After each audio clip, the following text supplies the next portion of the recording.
김현정의 뉴스 쇼.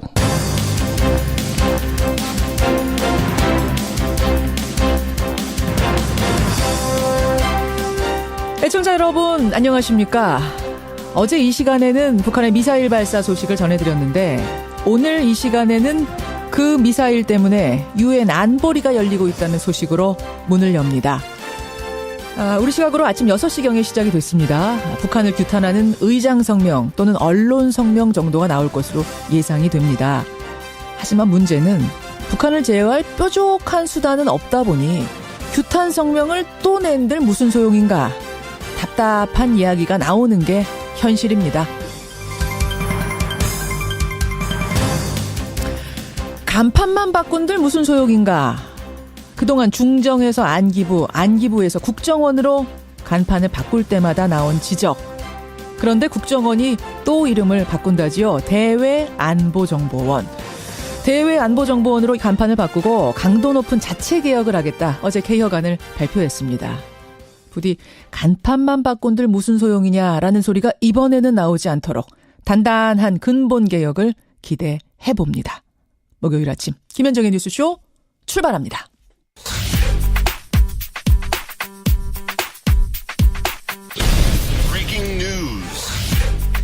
김현정의 뉴스쇼가 주목한 오늘의 포인트 김정훈 기자 나와 있습니다. 어서 오세요, 김 기자. 네. 첫 번째 포인트 뭐부터 볼까요? 네, 대북 제재 가용수단의 총동원입니다. 오늘 아침 신문들 쭉 보니까요. 대부분의 일면 제목이 핵무력 완성 선언, 백악관도 사정권에 넣었다. 뭐 이런 것들이더라고요. 네. 추가 대북 제재에 대한 논의가 본격화되고 있는 거죠? 네, 압박 또 제재를 더 강화하겠다는 건데 그런 쪽으로 국제사회 의견이 모아지고 있습니다. 예. 어제 문재인 대통령은요. 대륙간 탄도미사일이 완성된다면 상황이 걷잡을 수 없이 악화될 수 있다. 미국이 선제 타격을 염두에 두는 상황을 막아야 한다. 이렇게 언급했거든요. 예. 넘지 말아야 할 선인 레드라인을 강조한 말이지만 실제로 심각한 국면이 다가올 수 있음을 시사한 것이죠. 어제 우리가 다루겠다 이렇게 말을 했던 트럼프 대통령의 반응이 특히 주목되는데. 우리가 해결할 일 뭐 이렇게 얘기했다면서요. 네. 우선 중국 시진핑 주석과의 통화에서는 중국이 가용수단을 모두 동원해야 한다 이렇게 요구를 했습니다. 예. 미국은 독자적 대북 제재 수위도 더욱 높일 예정인데요. 금융기관에 대한 추가 제재가 곧 이루어질 것으로 보입니다. 예, 유엔 안보리 회의는 지금 한창 열리고 있는 거죠. 네, 조금 전 회의가 시작됐고요. 한미일 3국의 요청에 따른 것이죠. 예. 북한에 대한 강도 높은 규탄과 함께 추가 제재 방안이 논의될 것으로 보입니다. 앞서서 안토니오 구테레스 유엔 사무총장은 북한에 대해서 추가로 상황을 불안정하게 하는 행보를 그만두라 이렇게 촉구하기도 했네요. 제가 앞에서도 언급했습니다만 도발은 다시 벌어졌는데 더 이상 어떤 카드를 내놓을 수 있는 게 있는가 생각하면 답답해서 말이죠. 네. 예, 오늘도 어떤 결과가 나오는지 생방송 중에 결과가 나오면요 제가 전해드리도록 하겠습니다. 다음 포인트 가죠. 네, 발리로 향하는 전세기입니다. 인도네시아 발리 아궁화산 폭발이 임박했는데 그 발리섬으로 우리의 전세기가 출발을 한 겁니다. 네, 현지에서 발이 묶인 우리 국민들의 귀국을 지원하기 위해서입니다. 예. 어제 북한 도발에 따라서 국가안전보장이사회가 안전보장회의가 열리는데 이 자리에서 문재인 대통령이 발리 전세기 파견을 검토하라 이렇게 지시를 했거든요. 그렇죠. 이에 따라서 아시아나 전세기가 오늘 오후 발리로 향하기로 했고요. 우리 국민 273명을 싣고 돌아올 예정입니다. 네. 발리 아궁화산이 지난 25일 분화하면서 주변을 긴장시키고 있는데 곧 대폭발이 있을 것이다. 이런 전망이 나오고 있어요. 어제 저희가 발리 연결했잖아요. 네. 그 주민분의 말씀이 이미 화산재가 비처럼 내리고 있다. 네네. 폭발이 정말 아주 초읽게 들어간 것 같습니다. 지난 1963년에 1,100여 명이 숨지는 그런 아궁화산 분화 사건이 있었는데 예. 그 비슷한 규모가 될 것이다. 이런 분석도 나오고 있네요. 그래요. 마지막 포인트 하나만 더 보겠습니다. 네, 9호선 파업 돌입입니다. 서울 지하철 9호선 오늘부터 그러니까 전면 파업은 아니고 부분 파업이죠? 그렇습니다. 노동자들이 휴식시간 보장 또 1인 근무역 폐지 등을 요구하면서 파업에 나선 건데 예. 오늘 시작되는 파업은 다음 달 5일까지 한시적으로 이어집니다. 출근 시간대는 100% 운행을 유지하고요. 퇴근 시간대는 85%, 나머지 시간대는 50%를 운행한다 이런 계획인데 이에 대해서 회사 측은 파업 불참자 등을 모두 동원해서 일단은 평소 수준대로 열차를 운행하겠다 이런 방침을 내놨네요. 평소 수준대로 오늘은 어쨌든 운행되는 겁니다. 네. 예, 9호선 여기까지. 포인트 뉴스 수고하셨습니다. 네. 어제 또다시 광주에서 환경미화원이 작업 도중 숨졌습니다. 청소하다가 쓰레기차 배출하다가 뒤에 문이 닫혀가지고 끼어서 돌아가셨고. 광주 지역 환경미화원이 작업 중 사망한 사고는 이번이 처음이 아닙니다. 유사한 사고가 재발할 위험이 도사리고 있습니다. 예, 오늘 첫 순서는 늘 다루던 정치 뉴스가 아닙니다. 우리 이웃들의 얘기인데요. 제발 묻히지 않았으면 하는 마음으로 저희가 맨 앞으로 배치를 했습니다. 어제 낮 광주광역시에서 또 한 명의 환경미화원이 사망했습니다. 쓰레기를 수거하는 차량에서 쓰레기를 내리는 작업을 하다가 수거차 덮개에 머리가 끼이는 그런 사고를 당한 건데요. 지난 16일, 그러니까 보름 전에도 비슷한 사망사고가 있었죠. 최근 2년간 이런 식의 사고가 무려 27건 벌어졌습니다. 27명의 환경미화원이 이런 식으로 숨을 거뒀다고 합니다. 자, 도대체 무슨 일이 벌어지고 있는 걸까요? 우리가 놓치고 있는 건 뭘까요? 먼저 보름 동안 2명이 숨진 광주의 상황부터 들여다보겠습니다. 광주에서 환경미화원으로 일하고 계신 분이세요. 한국노총 전국연합노련 광주 전남 의장을 맡고 계십니다. 임가춘 씨 연결을 해보죠. 임 의장님 안녕하세요. 예, 안녕하십니까. 환경미화원으로 일하신 지는 얼마나 되셨습니까? 이게 지금 한 11년째 접어들고 있습니다. 11년째. 예. 어제 사고부터 일단 좀 보죠. 어쩌다가 일어난 사고입니까? 어제 사고는? 이제 업무를 종료하고, 예. 이제 저희들이 이제 수거차가 하차를 하던 중에. 그러니까 집집마다 쓰레기를 수거해서 매립장에 하차를 하던 중에. 차가 있지 않습니까? 예. 보통 보면 덤프트럭 이렇게 뒤에 덤프가 이렇게 올라가지 않습니까? 덤프트럭에 뒤에 덮개가 닫혀있는 이런 구조죠. 예, 그런 구조로 돼 있다 보니까. 예. 수거하다가 이제 쓰레기가 이게 쭉 내려오면 되는데 걸린 부분도 있을 거 아닙니까? 그러면 내리는 중에 예. 옷 일부가 고리에 예. 걸렸는가 봐요. 이게 이제 그걸 모르고 예. 하다가 이제 거기에 이제 끼어가지고 어제 안타까운 좀 사고가 난 것 같습니다. 운전하시는 분은 그게 안 보인 거예요, 그분이. 그러죠. 그러니까 수거차 덮개를 일 끝났구나 하고 덮으신 거예요. 예. 그러면서 수거차에 머리를 부딪히신 거예요. 예. 자, 그게 이제 어제 사고였습니다. 그러면은 예. 13일 전에 일어난 그 사고도 이제 광주 지역에서 난 사망사고인데. 예. 그때도 쓰레기차 뒤쪽에서 사고가 난 거잖아요. 그때는 어떤 거였나요? 이 구간을 가다 보면 옆에 이제 주정차 차들이 많을 거 아닙니까? 그렇죠. 근데 이제 반대쪽에서 차가 진입을 갖다 했는가 봐요. 관공서 차다 보니까. 예. 그걸 가다 보면 민원이 발생하니까 이제 뒤로 이제 빠꾸를 갖다가 하게 됐는가 봐요. 이제 빠꾸하는 과정에 이제 뒷분이 그걸 갖다 못 보셨는가 봐.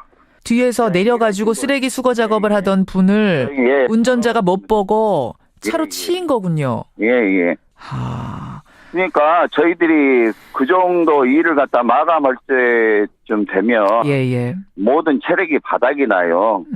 몇 시간이나 작업하시는데요, 아침에? 보통 아침 5시에 나와서 예. 거기 매립장 가다 보면은 한 오후 3시쯤 되니까 몸 상태는 이제 온몸이 이제 땀으로 젖어 있고 이제 정신이 집중이 안 되죠. 집중이 안 될 때 피곤해 그 당시 피곤에 젖어 있는 그런 상태. 예. 자, 그러면은 도대체 얼마나 일이 많길래 인력은 얼마나 부족하길래 그런 실수가 이렇게 자주 발생할 정도로 지금 상황이 안 좋은 건지 그 얘기를 좀 해주시면 좋겠어요. 도대체 몇 분이 일하십니까? 저희가 3인 1조로 이런 데가 있고요. 예. 그다음에 2인 1조로 지금 이런 데가 있습니다. 왜 그 차이는 왜 그런 거죠? 그러니까 이제 그 차이란 것은 3인 1조를 갖다 해줘야 되는데 원칙은 3인 1조인데 예. 이제 예산이 없다 보니까 인력을 충분히 뽑지 못해서 충분히 뽑지 못하고 차량을 이제 구입을 갖다 못 오는 부분이 있다 보니까 그런 시약이 되는 것이죠. 작업 환경이 워낙 열악하다 보니까 이런 사고가 발생할 수밖에 없는 부분. 그럼에도 불구하고 이제 지금은 감수하고 가라 뭐 이렇게밖에는 안 되는 상황이 답답하신 거예요. 예, 그리고 이제 저희들이 이제 봉투가 있거든요. 봉투가 뭡니까? 예, 종량제 거기다 이제 종량제 봉투 예, 있죠. 그 봉투가 있는데 예. 이 100리터짜리가 있어요, 봉투가. 100ml 예. 예, 거기에 이제 넣게 되면 예. 이 혼자 못 듭니다. 아. 이게 이제 잘못하다가 허리가 삐그대요. 그럴 수 있겠네. 하긴 커다란 그 종량제 봉투로에다가 무거운 걸 꽉꽉 채운다고 여러분 생각해 보세요. 그러면 혼자 그걸 차에 싣고 내리는 게 보통 일은 아니겠어요. 예. 그리고 이제 거기에다 또 깨어진 유리 조각 같은 것도 예. 넣다 보면은 예. 저희들이 이렇게 손을 만지다 보면 손도 빌 수가 있고. 비는 경우도 있고. 예. 여러 가지 이제 작업 환경이 좀 열악합니다. 그 빈소 가보셨어요 혹시? 어제 돌아가신 분이나 그 보름 전에 돌아가신. 오늘 가고 저번 보름 전에는 갔다 왔습니다. 어떻던가요? 이제 자기가 목숨이 파이 목숨이다. 이제 이런 상황이 있어서 과연 내가 그 자리에 내가 있었을 경우에 이건 개죽음 아니냐. 아이고 그런 얘기들. 이제 개죽음이다. 이제 이걸 이런 말씀도 하신 분들도 계시고, 서로 이제 조심하자라는 말도 또 하고 분들도 계시고. 그래요. 예. 우리 사회에서 굳은 일을 담당해 주시는 분들인데 이렇게 어이없는 죽음, 그것도 이렇게 묻혀져 가는 건 안 되겠습니다. 예방하려면 얼마든지 할 수 있는 상황인데 우리가 손 놓고 있는 건 아닌가 이런 생각이 들어서 안타깝습니다. 오늘 힘내시고요. 많이 좀 그 가족들, 유가족들 위로해 주시길 부탁드립니다. 예, 감사합니다. 예, 고맙습니다. 수고하십시오. 광주 지역에서 11년째 환경미화원으로 일하고 계시는 분이세요. 전국 연합노련 광주 전남 지역의 의장도 맡고 계십니다. 임가춘 씨를 먼저 연결해봤습니다. 그 환경미화원들의 노동 문제를 꾸준히 제기해온 분이 계셔서요. 이분도 좀 연결하고 가보겠습니다. 광주 근로자건강센터 문길주 사무국장 연결을 해보죠. 문 사무국장님 나와 계세요. 예, 안녕하십니까. 예, 앞선 이 두 건의 사고 언뜻 보면은 운전자의 운전미숙 거기다가 작업자들의 부주의 뭐 이런 게 섞인 게 아닌가 하고 넘기기 쉬운데 어떻게 보고 계세요? 이 사고는 근본적으로 보면 환경미화원 차량이 굉장히 좀 위험합니다. 이번에 일어난 사고도 이물질이 있었는데 이물질을 제거하는 과정에 사고가 일어났는데 이게 뭐 동료들 간의 사인도 안 맞고 그러한 부분에 대한 교육도 철저하게 안 됐고 그런 차량에 대한 위험성 이런 거에 대해서도 노동자들한테 주지가 돼야 됐었는데 아마 이런 것들이 복합적으로 안 돼서 사고가 일어난 것 같습니다. 그러니까 오로지 그 개인, 그 운전자, 그 작업자의 부주의, 개인 탓 이렇게만 몰기에는 지금 여러 가지 여건들이 안 좋다는 말씀을 하신 거예요. 네, 맞습니다. 저는 그렇게 생각합니다. 그렇다면 지금 청취자들 질문도 들어옵니다만 이거 문제가 있다. 이거 좀 개선해달라. 뭐 이런 요구를 문제 제기를 하면 안 되느냐. 크게 환경미화원이 가로환경미화원 생활쓰레기 환경미화원이 있습니다. 가로환경미화원이라면 이제 거리 청소하시는 분들. 예. 생활쓰레기 환경미화원은 쓰레기 수거하시는 분들. 예. 이런 분들이 대부분 이렇게 크게 나눠져 있는데 대부분 가로환경미화원은 구청에서 무기계약직이고 생활쓰레기 환경미화원은 이탁 형태로 돼 있고 이번에 강주에 일어난 두 건 다 사망사고는 이탁업체에서 일어난 사망사고입니다. 그러니까 거리 쓰시는 분들, 거리 청소하시는 분들은 그래도 구청 소속으로 무기계약직이니까 뭐 안정적인 고용이 그래도 보장이 되는 거라면 생활쓰레기 담당하시는 분들은 위탁업체, 용역업체 통해서 고용되는 형태. 네, 맞습니다. 그렇군요. 그러니까 물론 뭐 노조도 결성돼 있고 이렇긴 한다고 합니다만은 강력하게 문제 제기하기는 조금 어려운 구조일 수 있겠네요. 노조가 있는 경우도 있지만 없는 경우가 더 많을 것 같네요. 그래요. 대부분 환경미화원들은 50인 미만, 100인 미만 이런 형태로 구성되어 있기 때문에 우리들이 아는 산업안전보건법의 안전관리자, 보건관리자를 선임할 의무가 없습니다. 법에. 그렇군요. 광주시가 이틀 전에요. 환경미화원 근로환경 개선 대책을 마련하겠다 이렇게 발표를 했습니다. 합동 간담회도 가졌고 나온 내용들을 좀 보니까 작업시간 후에는 편하게 쉬고 식사할 수 있도록 휴식 공간을 확보하겠다. 체육 행사 같은 걸 지원하겠다. 또 매립장, 음식물 자원화 시설을 탄력적으로 운영하겠다. 그리고 대용량 종량제 봉투 100리터짜리 이런 것들은 좀 사용을 자제시키겠다. 왜냐하면 일하실 때 힘드시니까. 안전발판 설치하겠다. 이런 내용들을 발표했는데 어떻게 좀 효과가 있겠습니까? 도움이 되겠습니까? 환경미화원들이 봤었을 때 분명하게 도움은 될 거라고 판단이 됩니다. 이게 제일 중요한 거는 작업발판입니다. 안전발판 이제 맞게 설치해주겠다 이렇게 얘기했거든요. 현행 어쨌든 작업발판을 설치를 하는 것이 불법인데. 그래요? 예.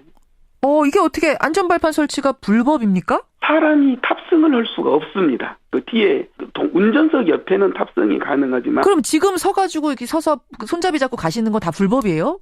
예, 맞습니다. 근데 그것을 경찰이나 구청에서 단속을 못 오고 있는 이런 상황입니다. 현실적으로 그렇게 서서 붙잡고 가다가 쓰레기 넣는 식으로 하지 않으면 시간 안에 다 마칠 수 없다는 걸 현실적으로 알기 때문에 눈 감아주는 것뿐이지 원래는 불법이군요. 네, 맞습니다. 그렇군요. 그러면 지금 안전발판 설치라는 대안을 내긴 했지만 이게 법의 테두리 안에서 할 수 있는 대안이 아니란 얘기네요. 네, 맞습니다. 그래서 저희들은 정부가 어쨌든 환경미화원이 이렇게 힘들어오고 있는데 환경미화원 차량을 외국처럼 선진국처럼 예. 좀 현실에 맞게. 그러니까 우리나라 환경미화원 차량은 거의 5톤 차량입니다.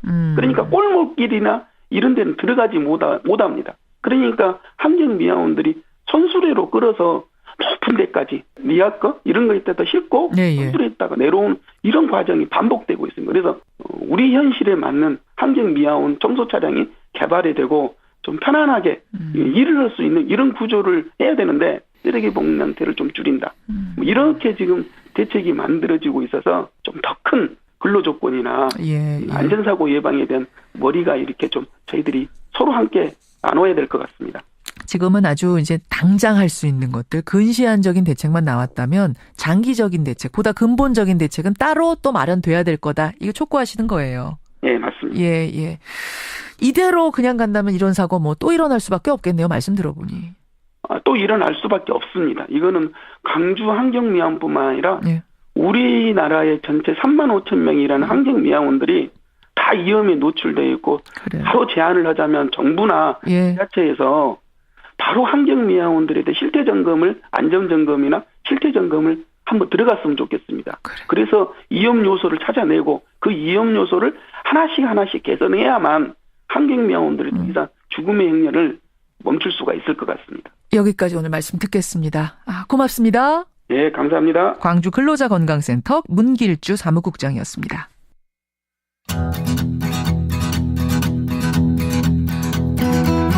김현정의 뉴스쇼는 청취자 여러분의 참여로 이루어집니다. 트위터, 페이스북, 레인보우 게시판, 그리고 단문 50원, 장문 100원의 유료 문자 샵 1212, 우물정 1212 통해 참여하실 수 있습니다. 김현정의 뉴스쇼, 여러분과 함께 만듭니다. 김성환의 행간 시사평론가 김성환 씨 나와 계십니다. 어서 오십시오. 네, 안녕하세요. 오늘 행간에서 무슨 얘기를 좀 나눠볼까요? 이른바 법꾸라지로 불렸던 우병우 전 민정수석. 어제 다시 검찰 소환 조사를 받았습니다. 그랬죠. 어제 오전 10시 무렵에 검찰 청사에 나왔는데요. 오늘 오전 2시가 넘은 시각까지 무려 16시간 동안 강도 높은 조사를 받고 귀가했습니다. 새벽 2시까지. 네. 그러니까 네 번째 검찰 소환 조사받은 우병우 전 수석. 이 뉴스의 행간을 좀 살펴볼까 합니다. 소환이 될 때마다 화제를 뿌리는데 맞아요. 처음에는 그 레이저 눈빛 레이저에다가 또 뭐 팔짱 끼고 조사받고 또 카메라가 그 조사받는 창을 찍기도 했고 맞아요. 갖가지 화제를 뿌리는데 어제는 숙명이라면 받아들이겠다라는 말을 해서 화제가 됐어요.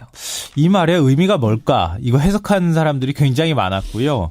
이 숙명이라는 단어 때문에 오히려 더 많은 화제가 됐던 것 같습니다. 그러니까 정확하게는 어제 오전 9시 40분에 검찰청사에 나타났는데요. 한 기자가 네 번째 소환인데 심경한 말씀 부탁드립니다. 이렇게 물었습니다. 혹시 또 레이저 눈빛 나오는 거 아니야? 이렇게 생각을 했는데 약간 좀 힘이 빠진 모습으로 시선을 잠시 땅으로 떨군 뒤에 고개를 들면서 이렇게 얘기했습니다. 지난 1년 사이에 포토라인에 네 번째 섰습니다. 이게 제 숙명이라면 받아들이고 헤쳐나가는 것도 제 몫이라고 생각합니다.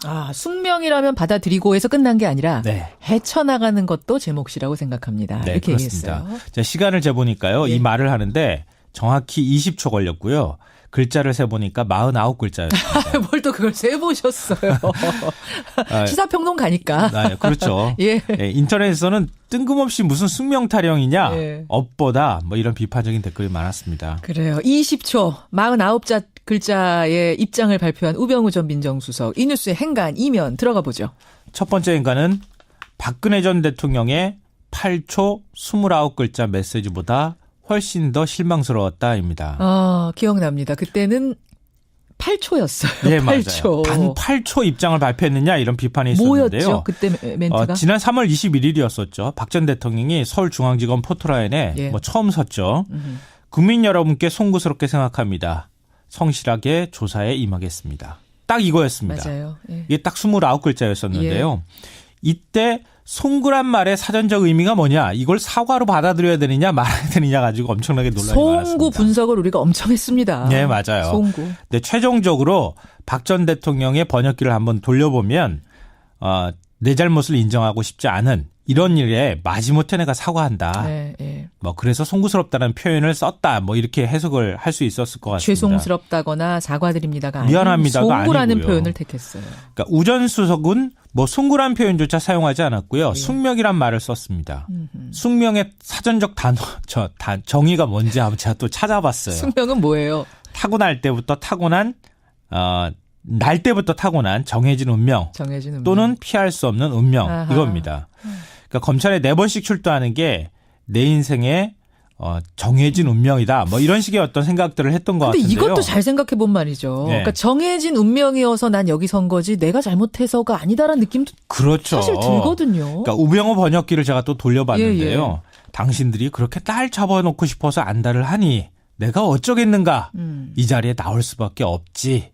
라고 하는 말의 의미를 담고 있다고 볼 수 있을 것 같습니다. 그냥 이건 정해진 길이어서 난 나온 거야. 이런 의미? 그러니까 반성이나 미안함 이런 뜻의 의미가 전혀 없다는 거죠. 아, 그래요. 숙명. 두 번째 행간은 뭡니까? 두 번째 행간은 광양에 홀로선 투사 같았다입니다. 투사 같았다고 느끼세요?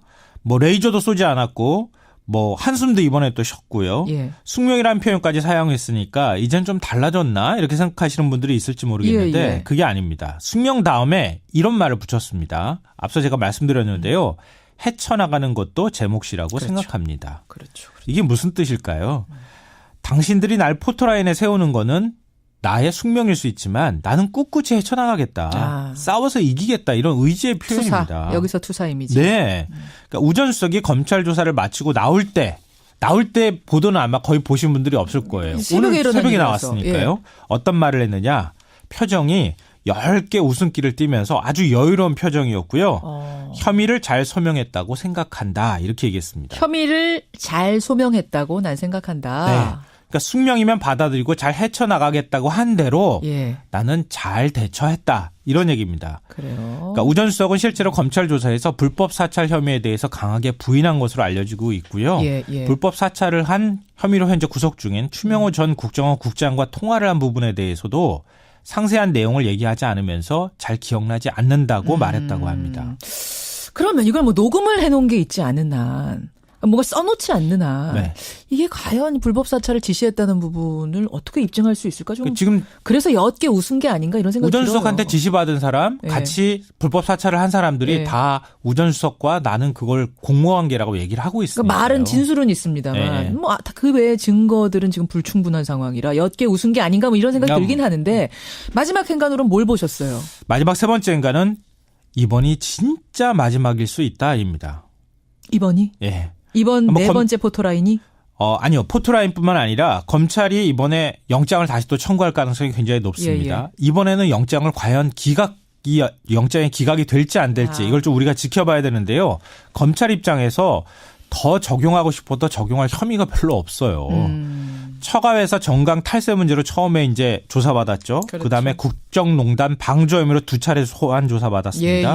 그리고 이번에 불법 사찰까지.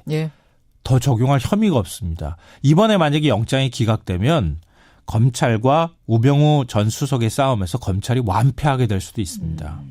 이번이 어쨌든 어떤 결론이든 마지막이 될 가능성이 높다까지 행간. 수고하셨습니다. 네, 고맙습니다.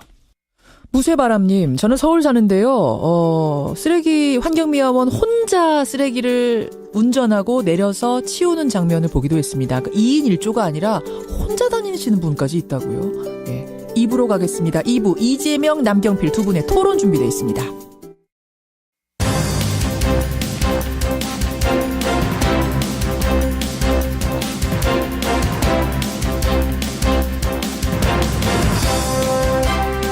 뉴스쇼 2부 출발합니다. 오늘 2부에서는요, 아직 시작을 안 했습니다만 벌써 여러분들의 문자가 뜨겁게 들어오고 뜨거울 것으로 예상이 되는 토론이 하나 준비가 되어 있습니다. 지방선거를 6개월 앞두고요. 경기지사 출사표를 던진 두 분이 있죠. 바로 남경필 경기지사와 이재명 성남시장. 공교롭게도 여러 가지 이슈에서 이분들이 부딪히고 있습니다. 다른 입장을 내고 있습니다. 오늘 이 자리에서 두 분을 한 번에 모셔봅니다. 짧지만 굵은 토론, 짧고 굵게 진행을 해보죠. 목요일의 코너 탐정 손수호에서는요. 어제 크게 화제가 된 사건이었죠. 음주 단속 중에 경찰을 폭행했다는 죄를 쓰고 대법원 판결까지 났는데 재심을 해보니까 이 판결이 뒤집어졌습니다. 경찰관이 헐리우드 액션을 했다는 겁니다.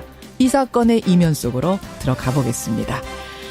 화제 인터뷰에서는요. 미국 빌보드 뮤직 어워드에서 상을 탄 뒤에 지금 전 세계적인 돌풍을 일으키고 있는 그룹이죠. 방탄소년단 얘기를 해보죠.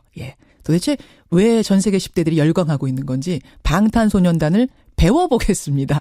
50원에 담은 100원의 장문 유료 문자 샵 1212 가톡 레인보우까지 열어놓고 출발합니다.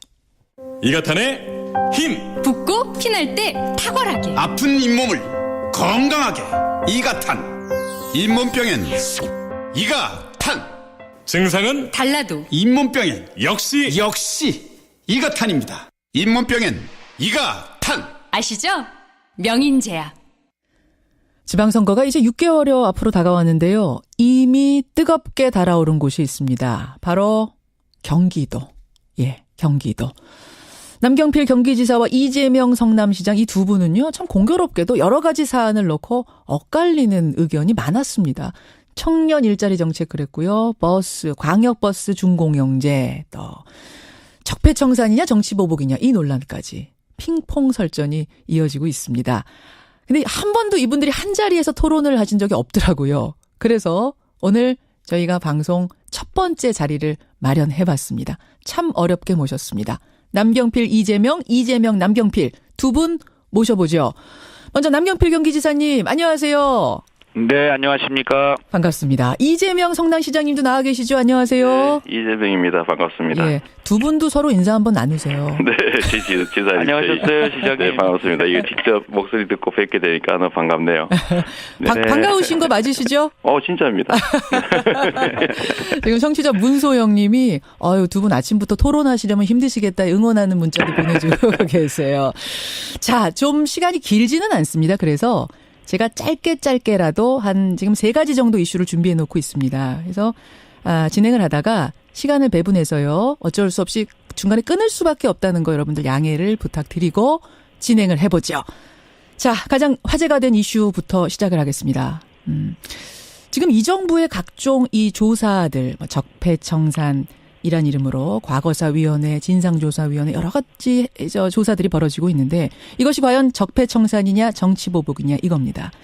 저희가 이 주제를 꺼낸 이유는 얼마 전에 남경필 지사께서 이런 말씀하셨어요. 문재인 대통령이 정치보복의 길로 가고 있다. 이러자 이재명 성남시장께서는 범죄 행위 적폐를 정당한 경기의 패자로 치환시키는 교묘한 언술이다. 교묘한 언술로 지적하신 바가 있습니다. 이 부분. 먼저 남 지사님. 네. 남경필 지사님. 정말 지금 정치보복의 길로 가고 있다고 보시는 거예요? 그러니까 저는 이 기본이 이거예요. 문재인 정부는 성공해야 합니다. 예. 그러려면 제일 중요한 게 과거의 정부하고 달라야 되거든요. 두 가지가 크게 달라야 돼요. 과거에 비민주적이었던 것을 민주적인 방식으로 바꿔내야 하고요. 예. 과거에는 갈등을 일으키는 통합하지 않은 방식이었는데 이번 정부는 통합의 길로 가야 된다. 이 두 가지가 크게 달라져야 하는데 지금 보면 검찰이 수사를 하는 방식과 모양도 과거와 크게 다르지 않고요. 또 갈등을 일으키면서 통합의 길로 멀어지는 것도 과거와 다르지 않아서 지금 정치 보복의 길로 점점 들어가고 있다라는 그런 말씀을 드린 겁니다.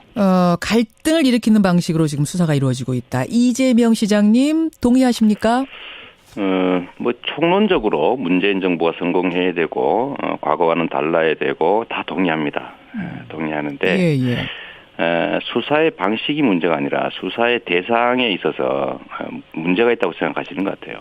이 문제는 죄를 많이 지었으니까 그 죄에 상응하는 처벌을 받는 게 너무 당연한데 자신들이 정치 권력을 가지고 있던 정치적 상대자이니까 용서해야 된다.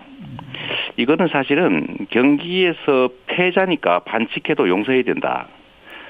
국민들 사이에 분란이 발생할 수 있으니까 도둑질해도 용서해줘야 된다. 뭐 이런 얘기거든요. 결론은. 분란, 갈등이 맞는데, 발생할 수 있으니까 용서해주자는 말처럼 지금 들리세요. 저는 그렇게 들었어요. 결국은 통합을 위해서 적당히 봐주자. 또 수사를 하더라도 잘못한 사람이 있으면 다 골라내는 게 아니라 뭐 균형을 맞춰야 된다. 아니 어느 집은 도둑을 한 명이 있고 어느 집단은 도둑이 10명이면은 한 명씩 맞춰서 잡아야 되는 건 아니잖아요. 예를 들면 그런 얘기인데 저는 정치보복이라고 하는 개념을 좀 오해를 하시거나 아니면 국민들한테 정치보복이라는 단어로 혼란을 주는 것 같아요. 제가 딱 예를 하나 들어봐 주시면 좋겠어요. 구체적으로 뭐가 정치보복에 해당되나. 때는 하나의 사건, 잘못된 수사, 잘못된 처벌 사례가 있는지 알겠고요. 남경필 지사님 마이크를 드리죠. 이런 겁니다. 그러니까 집권당 대표가 대통령, 전직 대통령을 구속해야 된다. 또 어떤 국회의원이 무상급식을 먹여야 한다. 콩밥을 얘기하는 거겠죠. 이렇게 먼저 수사의 방향성을 제시하는 것, 이것이 바로 정치보복으로 가는 길입니다. 아니 잘못이 있어서 하나하나 나오면 그 법의 처벌에 따라서 가면 되는데 막강한 집권 초기에 집권당 대표와 국회의원들이 저 사람 구속해야 된다라고 선언을 해놓고 검찰의 수사가 하나하나 진행이 되면 정치보복과 적폐청산은 굉장히 동전의 양면 같아서 어느 쪽으로 뒤집느냐에 따라서 어떻게 인식받느냐가 달라지거든요. 특히 패배한 사람들의 문제가 아니고요. 패배한 쪽을 지지했던 사람들이 승자들이 지금 이걸 정당한 법 집행이라기보다는 과거를 너무 과도하게 파고 한쪽으로 일방적으로 판다라는 그런 느낌이 들었을 때 정치보복으로 가는 거거든요. 그 10명이 나오면 10명을 다 조사해야 된다. 이거에 대해서는 동의하시는 거. 균형 맞춰 조사하자 이런 말씀은 아니시라는 거죠. 그런 거 아닙니다. 그런데 집권당 대표와 국회의원들이 방향을 정해놓고 구속합시다. 이런 거 자체가 정치보복으로 가는 거죠. 알겠습니다. 이때 대통령께서는 뭘 하셔야 되냐면 집권당 대표를 준엄하게 이렇게 하지 마라 라고 얘기를 하셔야 정치보복으로 안 가는 겁니다. 자, 수사의 방향성을 자꾸 가이드라인을 제시하는 듯한 이것이 정치보복으로 느껴지게 한다. 이재명 시장님 답변 주시죠. 그건 대통령에게 월권을 요구하는 거죠. 검찰은 독립해서 죄가 되는 거 다 수사해야 되는 거고요. 예를 들면 여당 대표가 했다는 얘기도 없는 죄 뒤집어 씌워라. 누구 표적 수사하라는 게 아니라 누군가의 문제가 있다는 기사나 근거들을 보고 얘기한 거예요. 예를 들면 야당도 여당의 어떤 의원들이든 정치인이 문제가 있으면 지적할 수 있지 않습니까? 그런 통상적인 정치 활동이나 아니면 권한 행사나 아니면 의무의 이행을 자꾸 여와 야를 가르쳐요. 예를 들면 패배한 사람들의 집단이 문제가 있다고 느끼면 문제다. 이거는 도둑들이 반항하면 다 이유가 있는 거다. 이런 얘기하고 똑같습니다. 자꾸 섞는 것 같아요. 예를 들면 야당 대표가 최근에 하신 말씀들 있잖아요. 그 점들 예를 들면 특검해야 되니까 검찰 수사 하지 말자. 특검하자. 대표 말씀. 예를 들면 뭐 수사 못하겠다.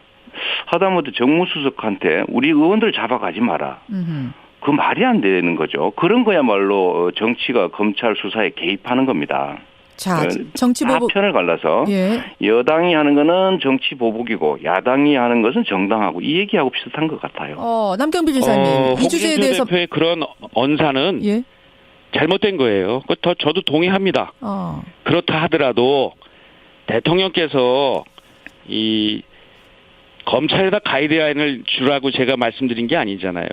집권여당의 대표와 의원들이 필요 없이 정치 갈등을 일으키고 마치 수사의 가이드라인을 댄 것처럼 그렇게 얘기를 하니까 그런 거는 대통령께서 이건 아니다라고 끊어주셔야 그래야 이 통합과 제대로 된 수사로 간다는 말씀이죠. 알겠습니다. 그리고 저는 이 주제. 패배한 집단을 얘기하는 게 아니고요.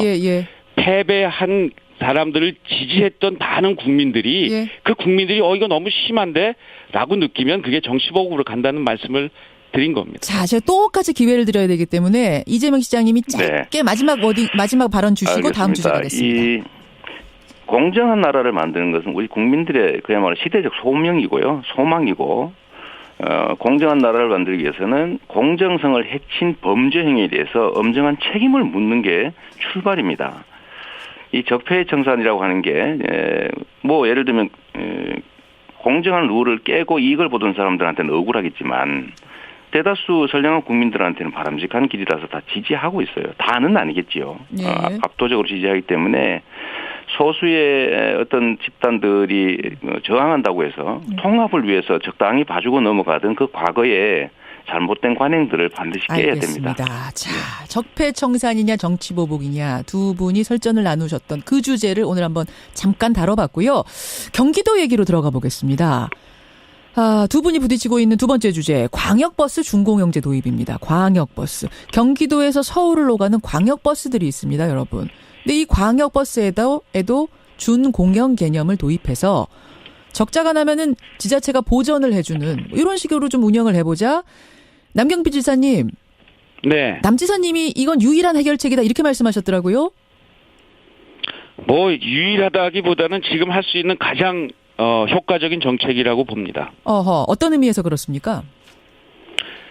이런 거죠. 지난번에 국민들 기억에 늘 생생하실 텐데 그 광역버스가 이렇게 일가족이 탄 승용차를 덮쳐서 그 참사가 났잖아요. 그런 일이 있었죠. 그게 결국 이제 졸음운전 때문인데요. 이게 이제 버스에 근무하시는 우리 버스 기사님들이 너무 지나치게 지금 이 운전 시간이 길어서 굉장히 다 힘들어하고 졸고 이러다 보니까 이런 안전사고가 나니까 이것을 시내버스 운전자의 근무 제도를 일단 1일 2교대 서울이나 인천, 광주 이런 형식으로 1일 2교대로 바꾸자. 이것이 안전을 지키는 첫 번째 길이다. 그것을 하기 위해서는 준공영제가 필요하다. 이런 말씀을 드린 겁니다. 이미 서울, 인천, 광주 같은 곳에서 실시를 하고 있죠. 이재명 시장님, 근데 준공영제 시행 지금 취지를 들으니까 괜찮다라는 생각 드는데 부정적인 입장을 내신 이유는 뭘까요? 버스는 일종의 공공재이기 때문에 공적 영역에서 일정의 부담을 해주는 게 맞습니다. 지금도 이미 상당 정도 유료 지원 같은 부담을 하고 있죠. 그리고 장기적으로는 저는 이제 대중교통은 공적 책임을 강화하는 방향으로 가야 된다고 보고 이상적으로는 공영제지만 현실적으로는 준공영제 정도로 가는 게 맞습니다. 그 점을 제가 부인하는 게 아니에요. 거기까지는 두 분이 같은 의견이신데. 남 지사님 잘하고 계시죠. 그까지는. 근데 문제는 준공영제라는 이름으로 돈은 마구 퍼주면서 예를 들면 뭐 수백 수천억을 갖다가 버스업자들한테 투자를 하는데 심지어 예를 들면 적자 보전뿐만 아니라 일정한 이익까지 완벽하게 영원히 보존해 준다는 거 아닙니까? 한번 시작하면 중단하지 못하죠. 문제는 시민들의 세금을 수천억씩 투자할 때는 그 혜택을 받는 버스업자들 같은 기업들의 공적 책임을 담보해야 됩니다. 만약에 지금 현재처럼 공적 책임을 담보하지 않고 그냥 적자를 보존해주고 이익을 무조건 일정에 보존해주면 버스 면허는 영구적인 것이고 자손만대 영원무궁토록 황금알을 낳는 거위를 만들어주는 거예요. 버스 회사. 그렇습니다. 가문에. 예를 들면 저는 이런 걸 시행을 하게 되면 운영에서 예를 들면 뭐 횡령을 한다든지 실제로는 엉터리 노동자들을 배치한다든지 해서 자꾸 돈을 빼내고 이런 문제들이 현실적으로 있기 때문에 예를 들면 근로자 이사들을 파견한다든지 아니면 대량의 버스 지원을 받는 회사들이라면 사회적 기업으로 전환을 하게 한다든지 알겠습니다. 일정 연도 이후에 예를 들면 면허를 반환하게 한다든지 이런 공적 담보들을 만들어야 된다는 거죠. 공적 그런 담보들. 거 없이 그냥 돈만 막 퍼주고 있는 거예요. 남 지사님 어떻게 보세요? 일단 다행스러운 건 우리 시장님께서 이 공영제를 주장하시다가 이제 준공영제를 받아들이시니까 일단 다행스럽다고 생각을 하고요. 사실 공영제는 현실적이지 않은 정책이기 때문에 다행스럽다고 생각을 하고요. 사실 지금 말씀하시는 문제는 여러 가지 제도적 장치를 통해서 당연히 해야 될 일들입니다. 다만 지금 박원순 시장님이나 윤장현 광주시장님도 지금 준공영제를 같은 시스템으로 하시고 계세요. 그리고 이번에 그 민주당의 성남시와 고양시를 뺀 나머지 22개 시의 경기도의 예. 시장 군수님들이 참여를 하시는데 거기에 민주당 시장님들도 굉장히 다수시고요. 예, 예. 또 경기도 의회가 압도적으로 이 민주당이 많은데도 이번에 표결을 통해서 이런 여러 가지 문제점들을 보완하고 같이 함께 노력하면서 가기로 했기 때문에 이것을 반대하시는 것은 약간 좀 정치적 공세인 것처럼 저는 느꼈어요. 자, 특히 예. 왜냐하면 저희가 이 논의를 안 한 게 아니라 그동안 여러 차례 시장 군수회의나 또 이 실무회의를 했는데 예. 한 번도 참여를 안 하시고 마지막에 가서 이렇게 문제를 제기하고 사자협의를 하자고 다시 문제 제기를 하시고 해서 이게 혹시 이게 정치적 공세가 아닌가 하는 그런 정치적 공세가 아니냐에 대해서는 이재명 시장님이 뭐 나오신 김에 해명 주시죠. 일단 우리 지사님 말씀하실 때 저는 팩트들을 좀 살짝 왜곡하는 거 안 했으면 좋겠어요. 아, 팩트 왜곡이 어디 있었습니까? 제가 예. 중공영제를 반대하고 공영제를 주장했다. 이거 사실이 아닙니다. 장기적으로 공영제로 가야 된다는 얘기 지금도 하고 있는 거고요. 지금 당장 예를 들면 응급조치로 중공영제 하는 걸 제가 용인하고 해야 된다는 거 예를 들면 입장이 다르니까 인정한다는 거예요. 저도 예를 들면 불가피하다는 거 인정한다니까요. 불가피하다는 것이죠. 그런데 보완 장치를 해야 된다는 얘기를 그렇게 바꾸지 않으셨으면 좋겠고요. 두 번째로 지금 광역시들이 하고 있으니까 또 다른 시군들이 일부 동의하니까 도의회가 동의하니까 이렇게 말씀하시는데 이거는 현재 있는 문제들을 보완해서 아니 몇 달 있다 해도 되고 또 내년에 해도 될 일을 반드시 이번에 하겠다고 지금 이런 식으로 밀어붙이는 거 이거야말로 정치적인 거라고 생각해요. 자, 제가 조금만 개입을 하겠습니다. 지금 시간이 생방송 정해져 있는데 이제 광역버스 이야기를 계속 이것만 갈 수가 없어서 제가 보니까 이 광역버스 준공영제 문제는 두 분이 합의점을 찾으시려면 얼마든지 찾을 수 있는 문제처럼 보이거든요. 보완하면 지금 청취자 문자도 그렇습니다만 두 분의 간극이 큰 것 같지는 않습니다. 두 분께서 이 공적 책임 부분 뭐 이런 것들에 대해서 논의를 충분히 하면서 이 부분에 대해서는 같은 지향점을 찾을 수 있으시겠다라는 이 청취자 문자를 소개해드리고요. 세 번째 주제로 좀 가보겠습니다. 이제 복지 정책에 관한 부분. 성남시가 3대 무상복지 정책을 시행하고 있습니다, 여러분. 무상교복, 무상산후조리, 그리고 청년배당. 이 청년배당은 성남시에 3년 이상 거주하고 있는 만 24세 청년들에게 연 100만 원을 성남시 상품권으로 주는 겁니다. 여기에 대해서 남경필 경기지사 소송하셨죠. 지금 대법원까지 간 상태.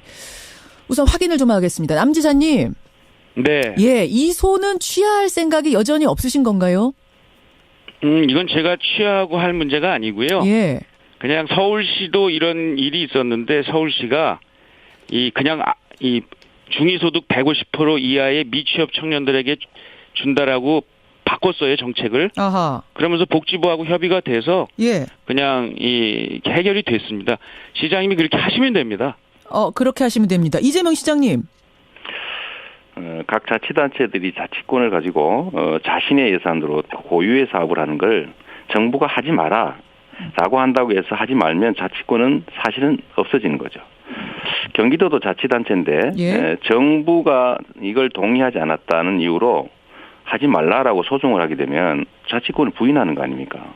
본인이 소송해놓고 네가 해결해라. 정부하고 합의해라. 이거는 일단 무책임하다고 보여지고요. 무책임하다. 두 번째로는 예를 들면 서울시처럼 예를 들면 70%든 뭐 일부만 주는 걸로 바꿔라. 이거는 소위 보편복지 형태의 청년배당 기본소득을 다 포기하고 선별적 복지 지원 정책으로 바꿔라. 이런 요구예요. 정부 요구대로 따라라. 예. 어떻게 저는 경기도라고 하는 큰 대한민국 최고의 지방자치단체를 책임지고 있는 자치정부의 수반이라고 할 수 있는 분께서 이런 말씀하시니 좀 이해가 안 되네요. 본인이 하셨으니까 본인 취하하시면 되죠. 남 지사님 답변 좀 주셔야겠어요. 이제 자유와 책임이 있어요. 그리고 지금 말씀하신 이 소는 제가 지금 그 내용에 동의가 안 돼서 일단 취하를 못 합니다. 이 무상복지에 대해서 동의가 안 되셔서? 뭐냐 하면 성남에서는 할 수 있지만 그러나 연천에서는 할 수 없는 제도이고요. 아하.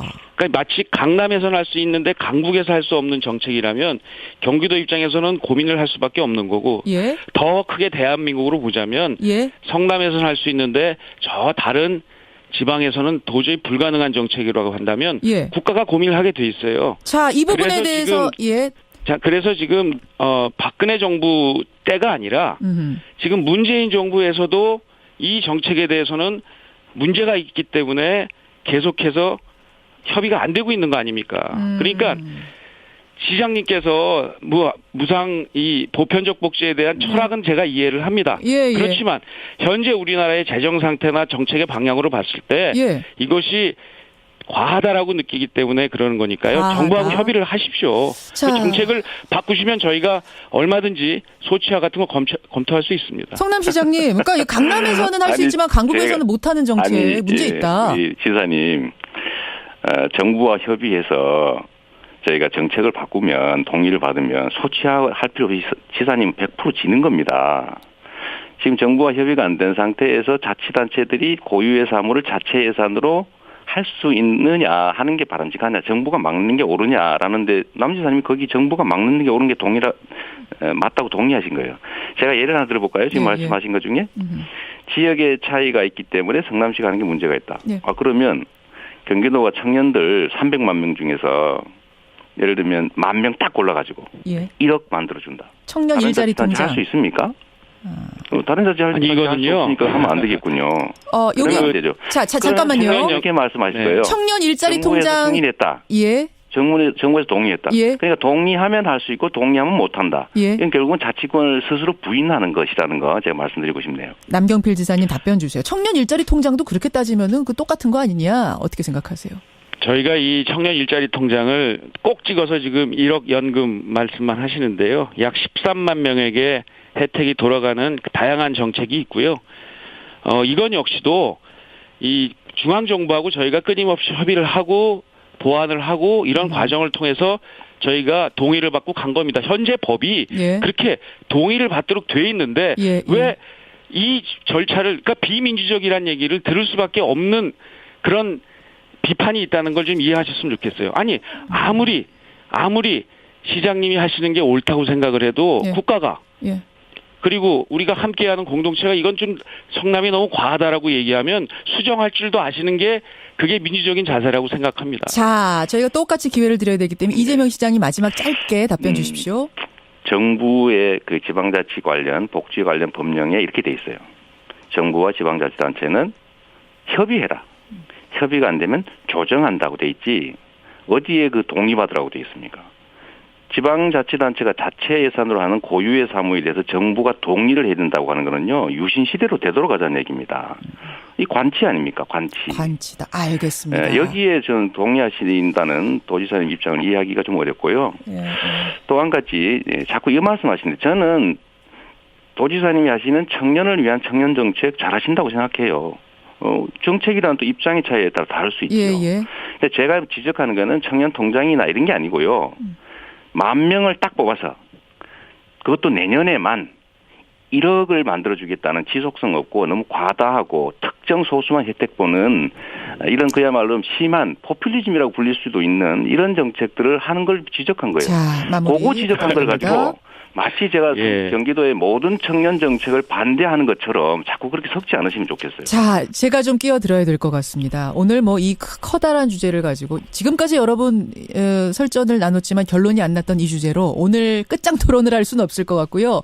두 분 한 번 더 제가 모시겠습니다. 그럴까요? 한 번 더 남지사님 괜찮으시겠어요?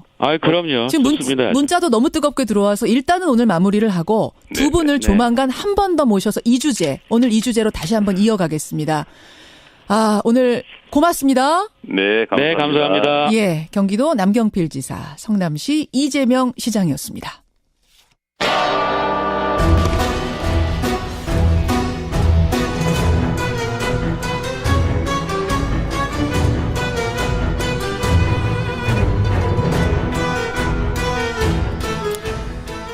탐정의 눈으로 사건을 들여다봅니다. 탐정 손수호.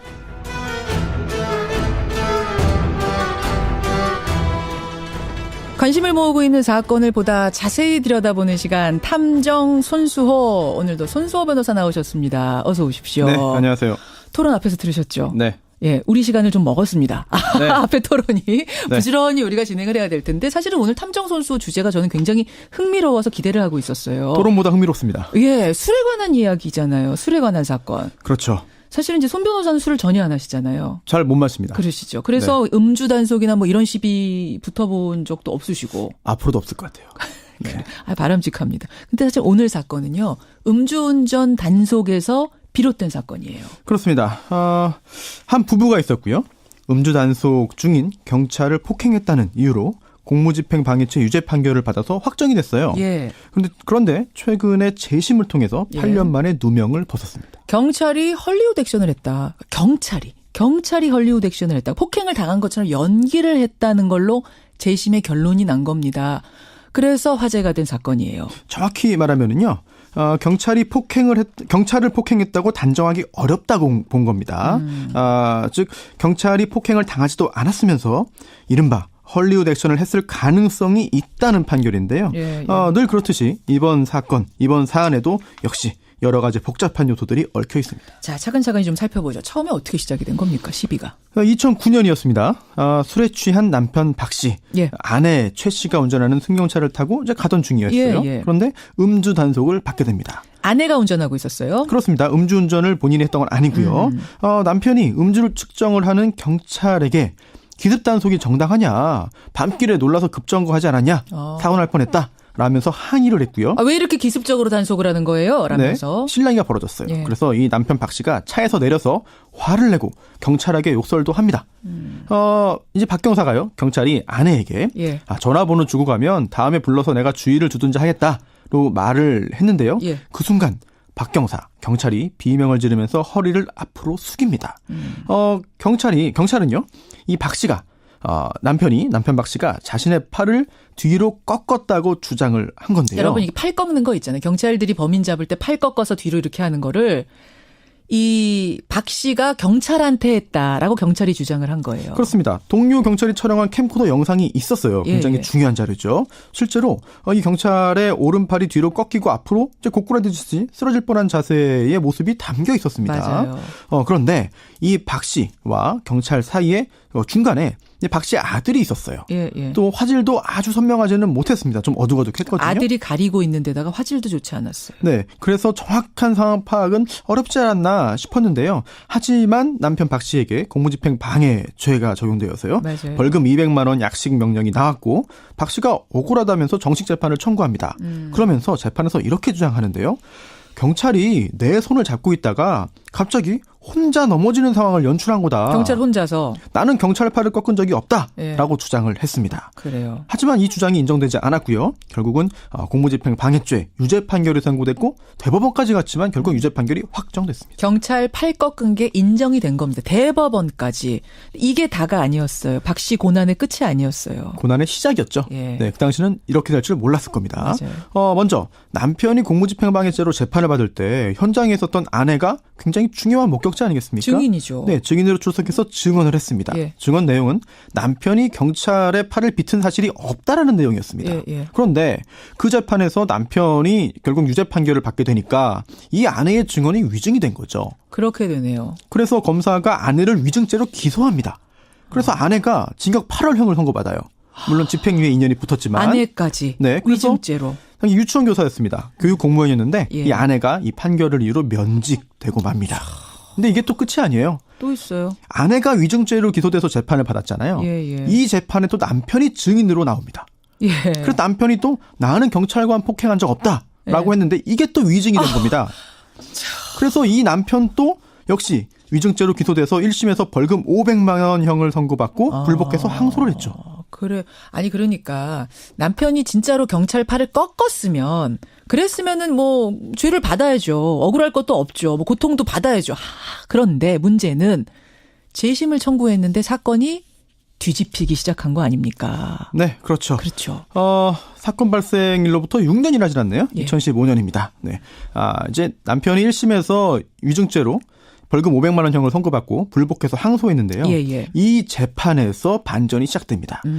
그동안 이 유죄 판결의 중요한 증거로 동료 경찰이 촬영한 캠코더 영상이 있었는데요. 예. 좀 약간 화면이 흐릿했어요. 화면도 흐리고 아들이 중요한 네. 그 손 부분을 가리고 있어요. 그렇습니다. 그래서 이 영상의 화질 개선을 요청하는데요. 국가수가 실제로 이 영상의 화질을 개선하는 데 성공합니다. 그 화질 개선된 영상에서 중요한 부분이 발견되는데요. 어떤 거요? 경찰의 팔이 뒤로 꺾이는 그 순간 보니까 이 남편 박 씨의 몸도 역시 뒤로 젖혀져 있던 거예요. 그게 무슨 말이에요? 뭐 팔을 이렇게 뒤로 확 꺾는데 박 씨도 뒤로 젖혀져 있다? 네. 박 씨의 그 당시 자세, 즉 몸이 뒤로 젖혀진 자세에서는 이 경찰의 상체를 90도 이상 순간적으로 숙이게 하는 게 매우 어렵거나 사실상 불가능한 것으로 보인다고 항소심 재판부가 판단했습니다. 여러분 한번 그러니까 해보세요.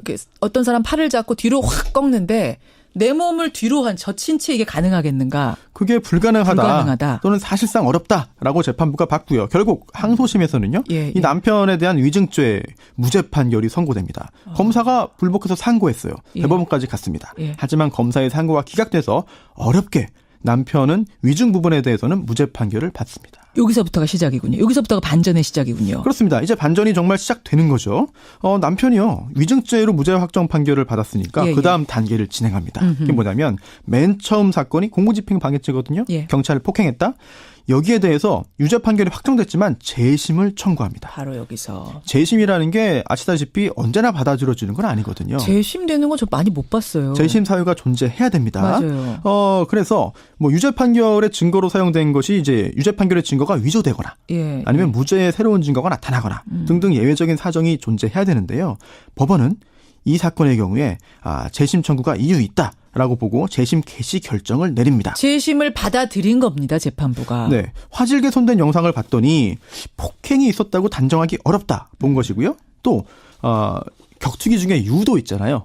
스포츠 중에. 이 유도 전문가에게 이 영상을 보여주면서 의견을 들었습니다. 유도 전문가한테 이렇게 해서 이런 자세로 팔 꺾을 수 있습니까? 라고 물어봤어요. 그랬더니 그 유도 전문가가 지금 이 남편 박 씨의 자세에서는 이 경찰의 팔을 꺾어서 고꾸라지게 하는 게 사실상 불가능하다라는 그런 취지로 이야기를 했고요. 유도 선수인 나도 이런 자세로는 못 꺾어요. 이렇게 얘기를 한 거예요. 그렇습니다. 그게 어렵다고 얘기를 한 거죠. 그래서 결국 재심 결정이 나왔고 이렇게 어렵게 재심이 열렸는데요. 이 재심은 국민참여재판으로 진행됐어요. 그래서 배심원 7명 모두 무죄 판결을 했고요. 만장일치로. 그리고 이제 재판장 역시 피고인이 경찰관의 팔을 비틀어 공무집행을 방해했음에 합리적 의심의 여지가 없이 증명되었다고 보기 어렵다고 판단을 하고 결국 무죄 판결을 선고합니다. 야, 참 여러분 드라마틱하죠. 경찰이 헐리우드 액션을 했다는 것도 참 어떻게 보면 기가 막히고요. 그렇게 해서 이 가족이 한 8년간 고초를 당했다는 거 아닙니까? 그렇습니다. 굉장히 긴 시간이었고요. 애초에 재판이 굉장히 많습니다. 그래서 아직 다 해결된 게 아니거든요. 다도 아니에요. 실제로 아내 최 씨도 위증 유죄 판결을 받은 상태이기 때문에 이 판결에 대해서도 재심을 청구했다고 합니다. 자, 이 사건 헐리우드 액션 사건에서 손수호 탐정이 주목한 첫 번째 포인트 뭡니까? 기술이 발전하고 있다. 어떤 기술이요? 박 씨가 처음 재판받을 때 이제 경찰이 촬영한 캠코더 영상이 굉장히 중요한 유죄의 증거로 활용됐습니다. 그런데 사실 잘 보면은요. 주변이 좀 어두웠어요. 또 화질도 뛰어나지 않았습니다. 중간도 이제 다른 사람이 끼어 있기도 하고. 그러다 보니까 이걸 가지고 명확하게 확인하는 게 쉽진 않았어요. 그렇죠. 네. 하지만 그럼에도 유죄의 유력한 증거로 활용이 된 거죠. 그 당시에는. 네. 그 후에 6년이 지났습니다. 기술이 발전했죠. 영상 분석 기술도 발전했습니다. 영상의 화질을 개선할 수 있게 된 거죠. 국가수가 다행히도 화질 개선에 성공을 했고 그 영상을 통해서 당시 남편 박 씨의 자세로는 경찰의 팔을 꺾기가 매우 어려웠음을 확인할 수 있었습니다. 결국 영상 처리 기술 발전이 누명을 벗을 수 있게 만들어준 거죠. 이렇게 우리 그 수사 과학 기술이 발전해가지고 뒤집힌 사건 같은 게 뭐가 있어요? 얘가? 쪽지문이라고 아시나요? 쪽지문이 뭐예요? 지문은 지문인데 전체 지문 신원을 확인할 수 있을 만한 금 충분히 있는 게 아니라 지문의 부분만. 일부만 있는 겁니다. 쪽지문인데요. 이 쪽지문만 가지고는 예전에는 이게 누구의 지문인지를 확인하기 어려웠습니다. 그런데 기술이 발전해서 이제는 쪽지문만으로도 범인을 찾는 게 가능하다고 합니다. 2000년에 구로구에서 서울 구로구 카페 여주인 살인 사건이 발생했는데요. 당시에 그 쪽지문이 유일한 증거였어요. 그래서 범인을 못 잡았죠. 하지만 이제 기술이 발전해서 13년 만에 이 쪽지문을 가지고 범인을 잡았습니다. 13년 만에. 그리고 2004년으로 기억하는데요. 서울 중랑구에서 발생한 이제 연쇄, 강도, 강간 범 역시 쪽지문을 다시 검색해서 검거하는 데 성공했습니다. 그런 사례가 있군요. 실제로 DNA 증거 같은 경우에요. 이제 성폭력 범죄의 처벌 등에 관한 특례법을 개정해서 이런 과학적 증거가 일단 존재하면 공소시효를 10년 연장하도록 만들었습니다. 과거의 기술로 안 되는 게 지금 가능하고 지금 안 되지만 나중에 가능할 수 있다라고 하는 것이죠. 두 번째 포인트는 뭐에 주목하세요? 지나간 8년. 도대체 누가 책임져 주나? 지금 청취자 이미영님, 윤민중님 외에 많은 분들도 8년 도대체 누가 책임지나? 이거 보상은 받을 수 있습니까? 이런 질문들 막 주고 계세요. 가능합니다. 일단 공무원이 불법 행위를 했다면은요. 이제 피해자는 국가배상 청구 가능한데요. 국가를 상대로 손해배상 청구하는 거죠. 또 해당 공무원을 상대로 청구할 수 있습니다. 경찰도 공무원이죠. 그러면 징계나 처벌도 가능합니까? 그 헐리우드 액션한 경찰? 가능하죠. 가능해요? 그렇습니다. 무고죄, 모해 위증죄, 직권남용죄 등등을 검토해 볼 수 있겠고요. 실제로 지금 이 남편이 박경사를 위증으로 고소한 상태입니다. 그래요. 앞으로 이제 수사가 진행되면 처벌될 가능성도 배제할 수 없겠고요. 하지만 배상을 받는다. 라고 하더라도 배상이 충분할지 그쵸. 그리고 또 이 경찰들이 처벌받는다 하더라도 이게 누가 처벌받는다고 해서 내 고통이 사라지는 건 아니거든요. 맞아요. 이런 부분도 굉장히 좀 곤란할 것 같습니다. 도대체 이 경찰은 왜 그랬을까? 이런 질문도 지금 굉장히 많이 왜 구태여 헐리우드 액션을 했을까? 저는 이것도 잘 이해가 안 가요. 아직 헐리우드 액션을 했다고 단정하기는 약간 이른 것 같고요. 그래요. 이제 경찰을 폭행했다고 볼 증거가 없다라는 판결이기 때문에 우리는 그게 그걸처럼 느껴집니다. 법조인이 보기에는 똑같은 건 아니고. 동일한 의미는 아니니까요. 앞으로 경찰에 대한 민사 재판 또는 형사 재판 결과가 나오면 그때는 확실하게 말씀드릴 수 있을 것 같습니다. 참 기막힌 사건 손수호 탐정의 마지막 한마디로 오늘도 마무리하겠습니다. 네. 술 조심하자. 술 조심하자 갑자기 왜 마지막 말이에요? 네, 이게 좀 웃기게 말씀드린 건 아니고요. 이번 사건 굉장히 심각한 사건이고. 심각하죠. 이렇게 심각하게 말씀을 드렸습니다. 또 박 씨 부부 억울함 모두 풀리기를 바라겠고요. 그런데 애초에 이 남편이 술에 취하지 않았다면 그리고 또 결국은 술에 취했고 경찰의 음주 단속이 정당했는지 여부를 두고 다툼이 벌어졌습니다. 신랑이 벌어졌고요. 그리고 또 욕설도 했습니다. 또 고함도 질렀죠. 네. 결국 그 때문에 다른 사람의 잘못이 또 약이 되어서 결국은 여러 가지 그런 고통을 겪었는데요. 글쎄요. 이거 술 잘 드시고 연말이니까 특히 또 문제 일으키지 않을 정도로 문제되지 않을 정도로 조심해서 음주하시면은 그래도 좋지 않을까 생각합니다. 그래 오늘 마지막 마무리는 사건과 상관없이라도 연말에 기억해야 될 부분들 지적해 주셨어요. 탐정 손수호 변호사 수고하셨습니다. 네, 감사합니다.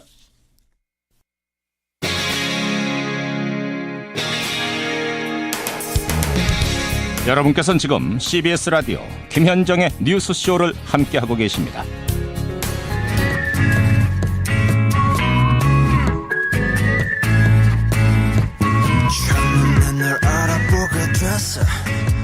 서로를 불러왔던 것처럼 내 혈관 속 뒤에 네가 말해줘 내가 찾아 헤맸던 너라는 걸. 지난 19일 미국의 한 대중음악 시상식장에 이 노래가 울려 퍼졌습니다. 국내 보이그룹이죠. 방탄소년단의 DNA라는 곡인데요. 동영상 보신 분들은 아시겠지만 현지 팬들의 환호성이 정말 어마어마했습니다. 이 그룹 트위터 팔로워가 1,000만 명에 이르고요. 조회수 1억 회를 돌파한 뮤직비디오가 11편에 이릅니다. 지난 5월에 빌보드에서 상 탔다고 해서 이 방탄소년단 멤버 한 명을 저희 뉴스쇼에서 연결했었는데 여러분 기억하세요? 근데 그 몇 개월 사이에 그때의 인기를 또 넘어선 겁니다. 지금 전 세계적인 돌풍을 일으키고 있다고 해서요. 오늘 화제 인터뷰에서 한번 이 방탄 얘기를 해보려고 합니다. 여러분 적어도 이 가수 정도는 알아야 자녀들 조카들하고 말이 통하십니다. 예, 방탄소년단 대중음악 평론가 임진모 씨와 함께 얘기 나눠보죠. 임진모 선생님 안녕하세요. 안녕하세요. 네. 아니 도대체 그 미국 현지 분위기가 어느 정도인 겁니까? 글쎄요, 제가 지금 미국에 가 있는 건 아니지만 예. 아마 어마어마한 상황. 다시 말하면 아메리칸 뮤직 어워즈의 축하 무대를 가졌단 말이죠.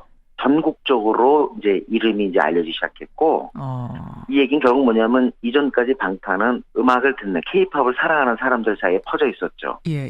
근데 이제 일반인들한테도 하우스홀드 네임이라고 그러죠. 가정에까지 파고든 거예요. 그러니까 이제 뭐 그야말로 이제 한국 케이팝 가수가 아니라 이제 월드스타가 되는 건데요. 이 공연을 통해서 이미 케이팝을 사랑하는 사람들에서 이름이 커졌어요. 그렇군요. 그렇군요. 네. 저는 몇 차례 봤는데요. 예. 정말 한마디로 환상적이에요. 저는 항상 이런 얘기를 해요. 동네 혹시 방탄소년단이 공연 오면 어떤 돈을 지불해서 보라. 아, 그 정도로? 네네. TV에서 보는 거랑 달라요?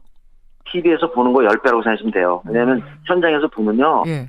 칼군무라고 그러잖아. 이게 방탄소년단의 가장 큰 매력이거든요. 칼군무. 여럿이 탁탁 떨어지는 각도를 가지고 탁탁 떨어지는 춤. 그날 아메리칸 뮤직 어워드에서 보세요. 다른 가수 노래 부를 때 그냥 박수 나오는데 방탄이 나와서 그 DNA를 하니까 그냥 울잖아요. 어떤 친구 막 우는 게 잡혔어. 그렇더라고요. 네. 그 싸이의 강남스타일도 빌보드 2위까지 오르면서 뭐 그 당시도 대단했잖아요. 싸이는 2012년 세계 최고의 히트곡이에요. 예. 곡은 못 따라가요. 근데 싸이는 사실은 케이팝의 일반적인 이미지에서 벗어나 있었거든요. 우리 케이팝은 아이돌 댄스 그룹인데 그 부분에서 가장 이미지에 촉각한 팀이 드디어 성공을 한 거예요. 그리고 또 보스턴에 있는 버클리 음대 총장하고 우연히 만날 기회가 있었어요. 예. 혹시 케이팝 누구 아냐 그랬더니 첫 마디 있어요. BTS 방탄소년단. 방탄소년단이. 맞아요. 맞아. 아, 그 정도 인기군요. 이제 감이 잡힙니다. 어느 정도 인기인지. 예. 그 방탄소년단이요.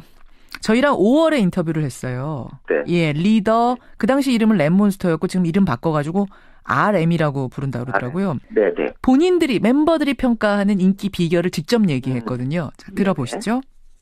이제 K-팝이라는 게 종합 선물 세트 같이 음악과 안무와 뮤직비디오 그리고 이제 저희가 항상 해왔던 SNS 상에서의 소통 이런 여러 가지가 이제 결합이 돼서 저희가 트윗 하나만 올려도 그거를 즉석으로 바로 번역하는 팬분들이 많이 계세요. 자막이 붙는군요. 그러니까 온 세계 언어로. 그렇죠. 종합 선물 세트 같다고 스스로를 평하더라고요. 종합 선물. 좋은 표현이에요. 저 동의해요. 그래요. 예. 우리 방탄소년단을 갖다가 이렇게 생각하면 돼요.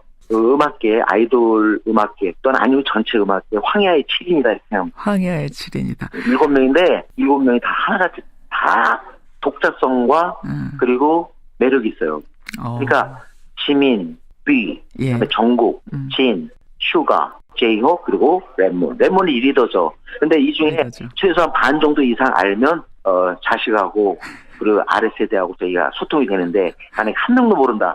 이거 곤란합니다.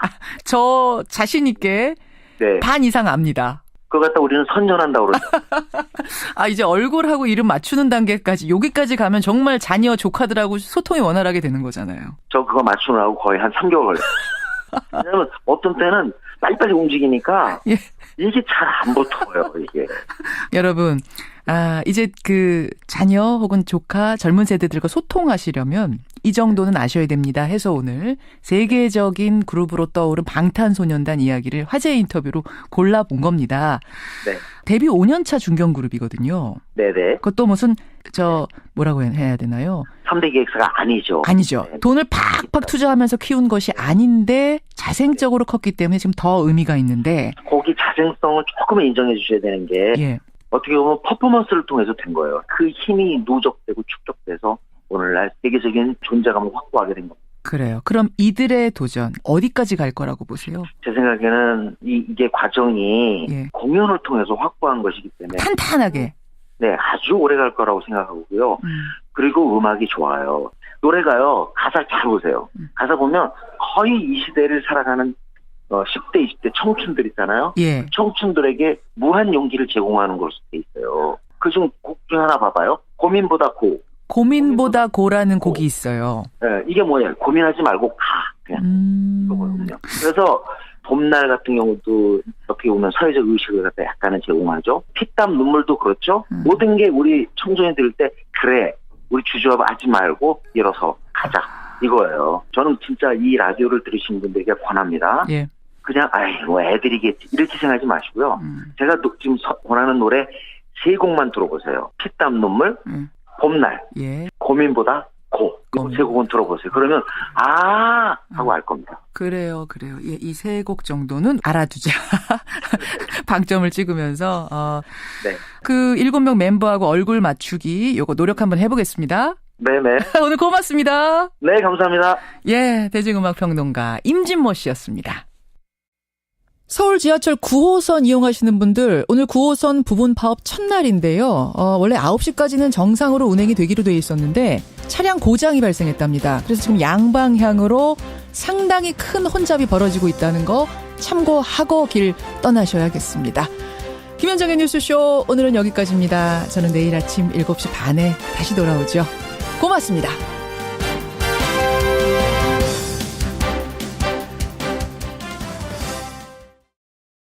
배출하다가 뒤에 문이 닫혀가지고 끼어서 돌아가셨어요. 광주 지역 환경미화원이 작업 중 사망한 사고는 이번이 처음이 아닙니다. 유사한 사고가 재발할 위험이 도사리고 있습니다. 예, 오늘 첫 순서는 늘 다루던 정치 뉴스가 아닙니다. 우리 이웃들의 얘기인데요. 제발 묻히지 않았으면 하는 마음으로 저희가 맨 앞으로 배치를 했습니다. 어제 낮 광주광역시에서 또 한 명의 환경미화원이 사망했습니다. 쓰레기를 수거하는 차량에서 쓰레기를 내리는 작업을 하다가 수거차 덮개에 머리가 끼이는 그런 사고를 당한 건데요. 지난 16일, 그러니까 보름 전에도 비슷한 사망사고가 있었죠. 최근 2년간 이런 식의 사고가 무려 27건 벌어졌습니다. 27명의 환경미화원이 이런 식으로 숨을 거뒀다고 합니다. 자, 도대체 무슨 일이 벌어지고 있는 걸까요? 우리가 놓치고 있는 건 뭘까요? 먼저 보름 동안 2명이 숨진 광주의 상황부터 들여다보겠습니다. 광주에서 환경미화원으로 일하고 계신 분이세요. 한국노총 전국연합노련 광주 전남 의장을 맡고 계십니다. 임가춘 씨 연결을 해보죠. 임 의장님 안녕하세요. 예, 안녕하십니까. 환경미화원으로 일하신 지는 얼마나 되셨습니까? 예, 지금 한 11년째 접어들고 있습니다. 11년째. 예. 어제 사고부터 일단 좀 보죠. 어쩌다가 일어난 사고입니까, 어제 사고는? 이제 업무를 종료하고. 예. 이제 저희들이 이제 수거를 갖다 수거차가 하차를 하던 중에. 그러니까 집집마다 쓰레기를 수거해서 매립장에 하차를 하던 중에. 차가 있지 않습니까? 예. 보통 보면 덤프트럭 이렇게 뒤에 덤프가 이렇게 올라가지 않습니까? 덤프트럭에 뒤에 덮개가 닫혀있는 이런 구조죠. 예, 그런 구조로 돼 있다 보니까. 예. 수거하다가 이제 쓰레기가 이게 쭉 내려오면 되는데 걸린 부분도 있을 거 아닙니까? 그러면 그럼을 내리는 중에 예. 옷 일부가 고리에 걸렸는가 봐요. 이게 이제 그걸 모르고 하다가 이제 거기에 이제 끼어가지고 이제 안타까운 좀 사고가 난 것 같습니다. 운전하시는 분은 그게 안 보인 거예요, 그분이. 그러죠. 그러니까 수거차 덮개를 일 끝났구나 하고 덮으신 거예요. 예. 그러면서 수거차에 머리를 부딪히신 거예요. 예. 자, 그게 이제 어제 사고였습니다. 그러면은 13일 전에 일어난 그 사고도 이제 광주 지역에서 난 사망 사고인데. 예. 그때도 쓰레기차 뒤쪽에서 사고가 난 거잖아요. 그때는 어떤 거였나요? 이 구간을 가다 보면 옆에 이제 주정차 차들이 많을 거 아닙니까? 그렇죠. 근데 이제 반대쪽에서 차가 진입을 갖다 했는가 봐요. 관공서 차다 보니까. 예. 그걸 가다 보면 민원이 발생하니까 이제 뒤로 이제 빠꾸를 갖다가 하게 됐는가 봐요. 이제 빠꾸하는 과정에 이제 뒷분이 그걸 갖다 못 보셨는가 봐. 뒤에서 내려가지고 쓰레기 수거 작업을 하던 분을 운전자가 못 보고 차로 치인 거군요. 예. 그러니까 저희들이 그 정도 일을 갖다 마감할 때쯤 되면 모든 체력이 바닥이 나요. 몇 시간이나 작업하시는데요, 아침에? 보통 아침 5시에 나와서 거기 매립장 가다 보면은 한 오후 3시쯤 되니까 몸 상태는 이제 온몸이 이제 땀으로 젖어 있고 이제 정신이 집중이 안 되죠. 집중이 안 될 때 피곤해 그 당시 피곤에 젖어 있는 그런 상태. 자, 그러면은 도대체 얼마나 일이 많길래 인력은 얼마나 부족하길래 그런 실수가 이렇게 자주 발생할 정도로 지금 상황이 안 좋은 건지 그 얘기를 좀 해주시면 좋겠어요. 도대체 몇 분이 일하십니까? 저희가 3인 1조로 이런 데가 있고요. 예. 그다음에 2인 1조로 지금 이런 데가 있습니다. 왜 그 차이는 왜 그런 거죠? 그러니까 이제 그 차이란 것은 3인 1조를 갖다 해줘야 되는데 원칙은 3인 1조인데 예. 이제 예산이 없다 보니까 인력을 충분히 뽑지 못해서 충분히 뽑지 못하고 차량을 이제 구입을 갖다 못 오는 부분이 있다 보니까 그런 시작이 되는 것이죠. 작업 환경이 워낙 열악하다 보니까 이런 사고가 발생할 수밖에 없는 부분. 그럼에도 불구하고 이제 지금은 감수하고 가라 뭐 이렇게밖에는 안 되는 상황이 답답하신 거예요. 예, 그리고 이제 저희들이 이제 봉투가 있거든요. 봉투가 뭡니까? 예, 종량제 거기다 이제 종량제 봉투 예 있죠. 그 봉투가 있는데 예. 이 100리터짜리가 있어요, 봉투가. 100ml 예. 예, 거기에 이제 넣게 되면 예. 이 혼자 못 듭니다. 이게 이제 잘못하다가 허리가 삐그대요.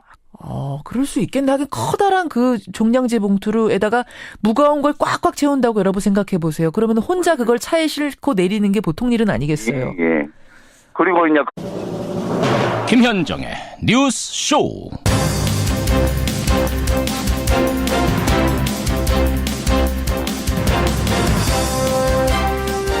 애청자 여러분 안녕하십니까.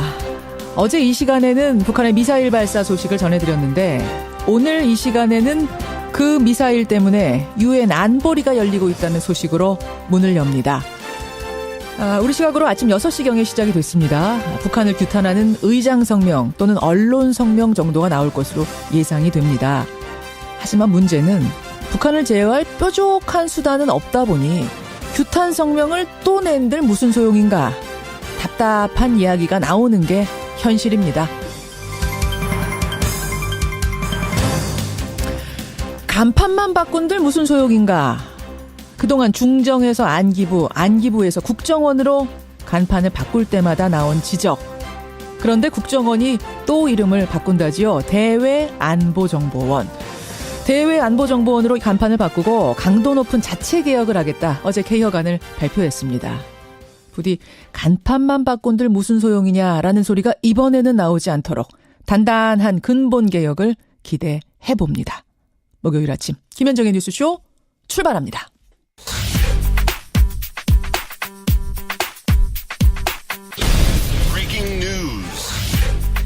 김현정의 뉴스쇼가 주목한 오늘의 포인트 김정훈 기자 나와 있습니다. 어서 오세요, 김 기자. 네.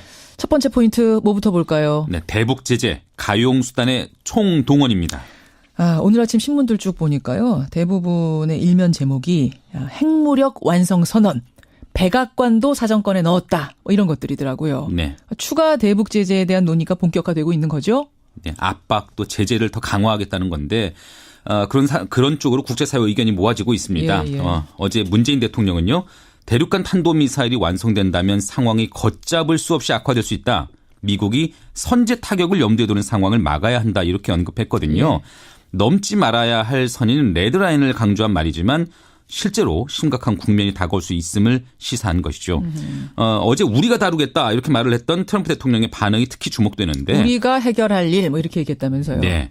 우선 중국 시진핑 주석과의 통화에서는 중국이 가용수단을 모두 동원해야 한다 이렇게 요구를 했습니다. 예. 미국은 독자적 대북 제재 수위도 더욱 높일 예정인데요. 금융기관에 대한 추가 제재가 곧 이루어질 것으로 보입니다. 예, 유엔 안보리 회의는 지금 한창 열리고 있는 거죠. 네, 조금 전 회의가 시작됐고요. 한미일 3국의 요청에 따른 것이죠. 예. 북한에 대한 강도 높은 규탄과 함께 추가 제재 방안이 논의될 것으로 보입니다. 앞서서 안토니오 구테레스 유엔 사무총장은 북한에 대해서 추가로 상황을 불안정하게 하는 행보를 그만두라 이렇게 촉구하기도 했네요. 제가 앞에서도 언급했습니다만 도발은 다시 벌어졌는데 더 이상 어떤 카드를 내놓을 수 있는 게 있는가 생각하면 답답해서 말이죠. 네. 예, 오늘도 어떤 결과가 나오는지 생방송 중에 결과가 나오면요 제가 전해드리도록 하겠습니다. 다음 포인트 가죠. 네, 발리로 향하는 전세기입니다. 인도네시아 발리 아궁화산 폭발이 임박했는데 그 발리 섬으로 우리의 전세기가 출발을 한 겁니다. 네, 현지에서 발이 묶인 우리 국민들의 귀국을 지원하기 위해서입니다. 예. 어제 북한 도발에 따라서 국가안전보장이사회가 안전보장회의가 열렸는데 이 자리에서 문재인 대통령이 발리 전세기 파견을 검토하라 이렇게 지시를 했거든요. 그렇죠. 이에 따라서 아시아나 전세기가 오늘 오후 발리로 향하기로 했고요. 우리 국민 273명을 싣고 돌아올 예정입니다. 네. 발리 아궁화산이 지난 25일 분화하면서 주변을 긴장시키고 있는데 곧 대폭발이 있을 것이다. 이런 전망이 나오고 있어요. 어제 저희가 발리 연결했잖아요. 네. 그 주민분의 말씀이 이미 화산재가 비처럼 내리고 있다. 네네. 폭발이 정말 아주 초읽게 들어간 것 같습니다. 지난 1963년에 1,100여 명이 숨지는 그런 아궁화산 분화 사건이 있었는데 그 비슷한 규모가 될 것이다. 이런 분석도 나오고 있네요. 그래요. 마지막 포인트 하나만 더 보겠습니다. 네, 9호선 파업 돌입입니다. 서울 지하철 9호선 오늘부터 그러니까 전면 파업은 아니고 부분 파업이죠? 그렇습니다. 노동자들이 휴식시간 보장, 또 1인 근무역 폐지 등을 요구하면서 파업에 나선 건데 예. 오늘 시작되는 파업은 다음 달 5일까지 한시적으로 이어집니다. 출근 시간대는 100% 운행을 유지하고요. 퇴근 시간대는 85%, 나머지 시간대는 50%를 운행한다 이런 계획인데 이에 대해서 회사 측은 파업 불참자 등을 모두 동원해서 일단은 평소 수준대로 열차를 운행하겠다 이런 방침을 내놨네요. 평소 수준대로 오늘은 어쨌든 운행되는 겁니다. 네. 예, 9호선 여기까지. 포인트 뉴스 수고하셨습니다. 네. 어제 또다시 광주에서 환경미화원이 작업 도중 숨졌습니다. 청소하다가 쓰레기차. 거기에다 또 깨어진 유리 조각 같은 것도 넣다 보면은 저희들이 이렇게 손을 만지다 보면 손도 빌 수가 있고. 비는 경우도 있고. 예. 여러 가지 이제 작업 환경이 좀 열악합니다. 그 빈소 가보셨어요 혹시? 어제 돌아가신 분이나 그 보름 전에 돌아가신. 오늘 가고 저번 보름 전에는 갔다 왔습니다. 어떻던가요? 이제 자기가 목숨이 파이 목숨이다. 이제 이런 상황이 있어서 과연 내가 그 자리에 내가 있었을 경우에 이건 개죽음 아니냐. 아이고 그런 얘기들. 이제 개죽음이다. 이제 이걸 이런 말씀도 하신 분들도 계시고, 서로 이제 조심하자라는 말도 하고 분들도 계시고. 그래요. 예. 우리 사회에서 굳은 일을 담당해 주시는 분들인데 이렇게 어이없는 죽음, 그것도 이렇게 묻혀져 가는 건 안 되겠습니다. 예방하려면 얼마든지 할 수 있는 상황인데 우리가 손 놓고 있는 건 아닌가 이런 생각이 들어서 안타깝습니다. 오늘 힘내시고요. 많이 좀 그 가족들, 유가족들 위로해 주시길 부탁드립니다. 예, 감사합니다.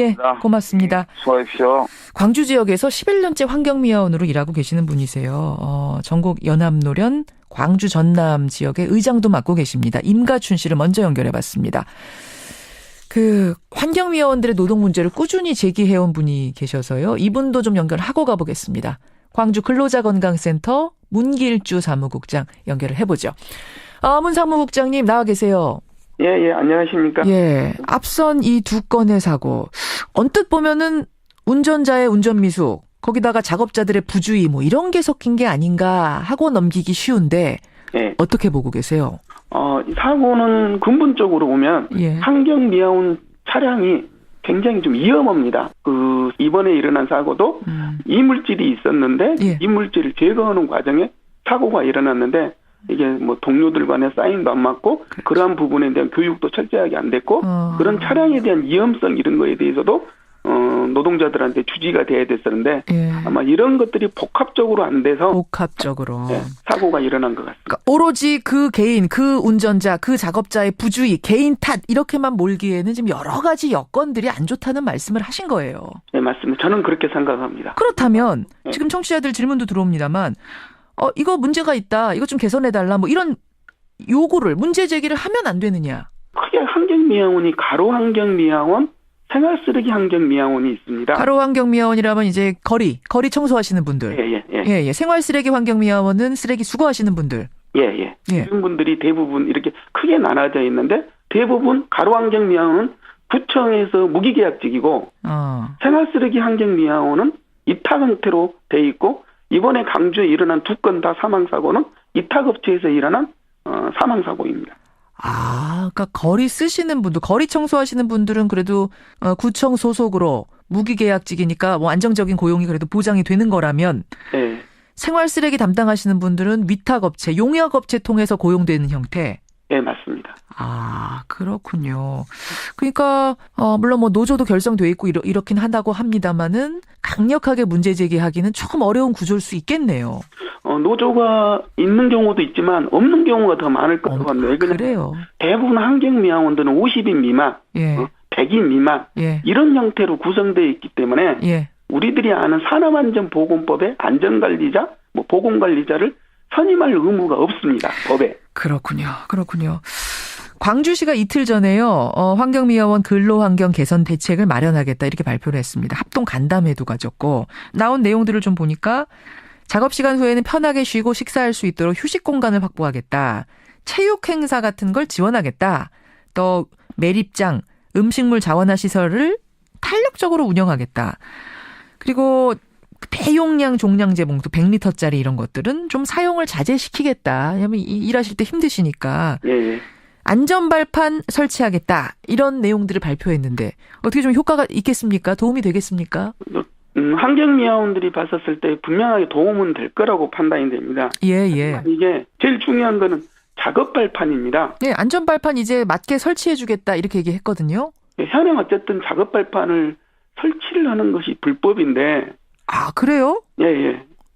이게 어떻게 안전발판 설치가 불법입니까? 사람이 탑승을 할 수가 없습니다. 그 뒤에 운전석 옆에는 탑승이 가능하지만. 그럼 지금 서가지고 이렇게 서서 손잡이 잡고 가시는 거 다 불법이에요?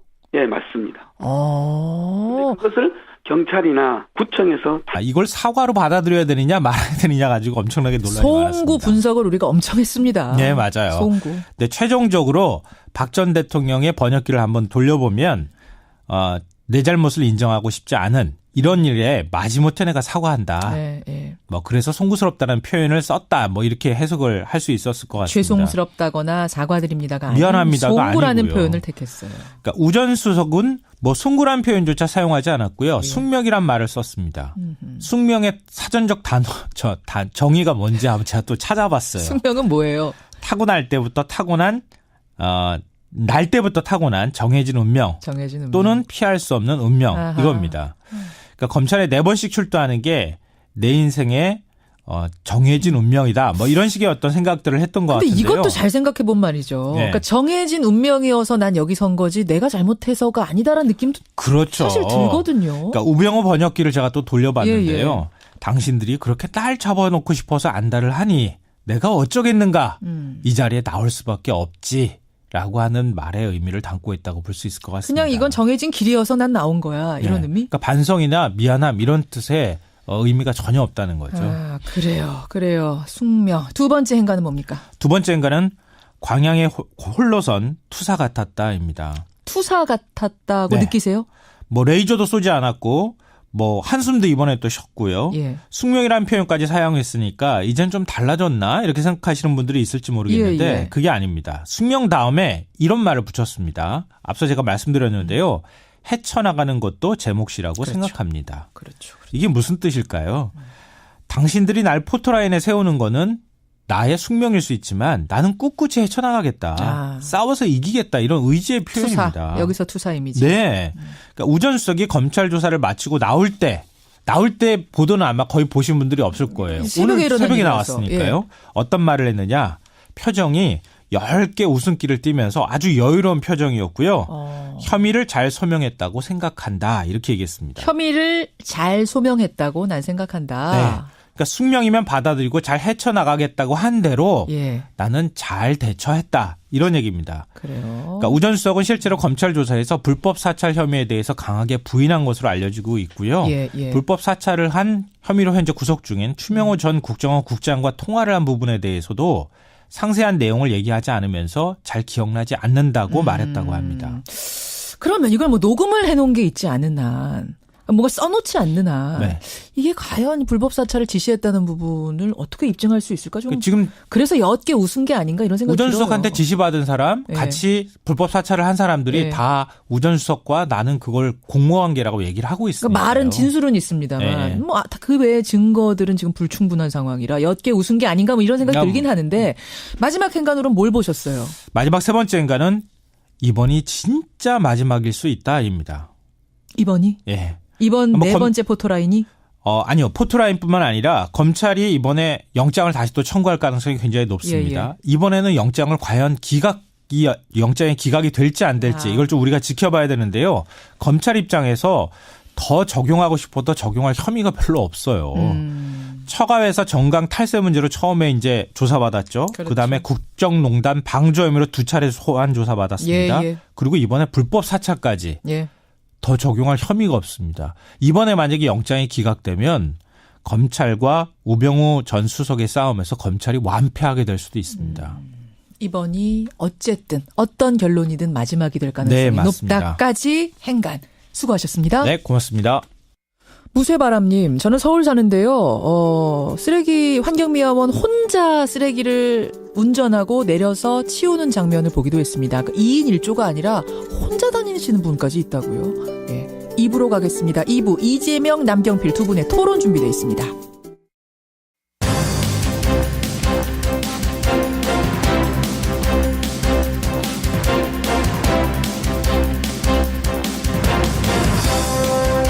김현정의 뉴스쇼 2부 출발합니다.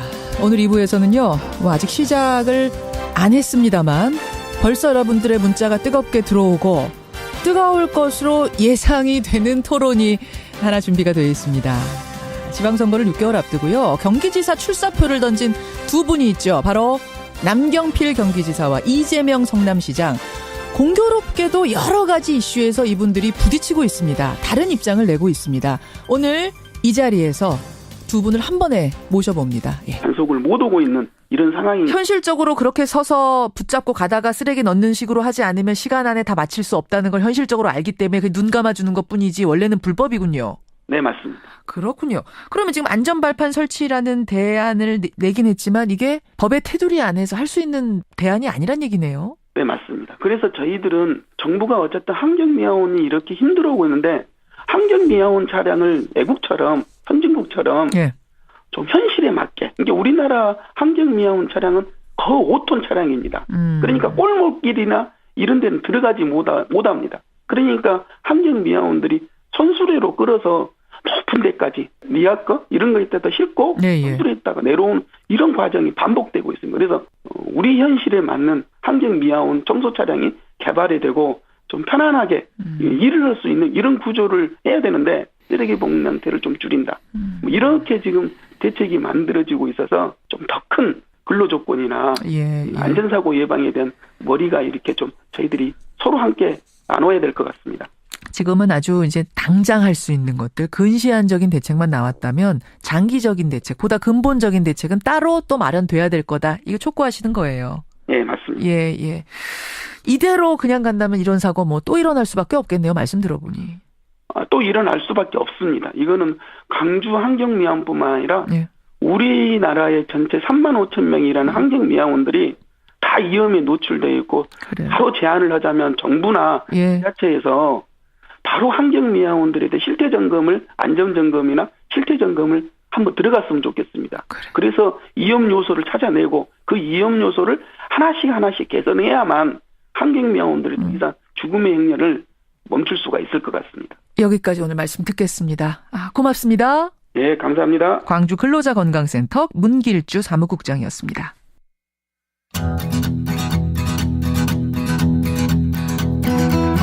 김현정의 뉴스쇼는 청취자 여러분의 참여로 이루어집니다. 트위터, 페이스북, 레인보우 게시판, 그리고 단문 50원, 장문 100원의 유료 문자 샵 1212, 우물정 1212 통해 참여하실 수 있습니다.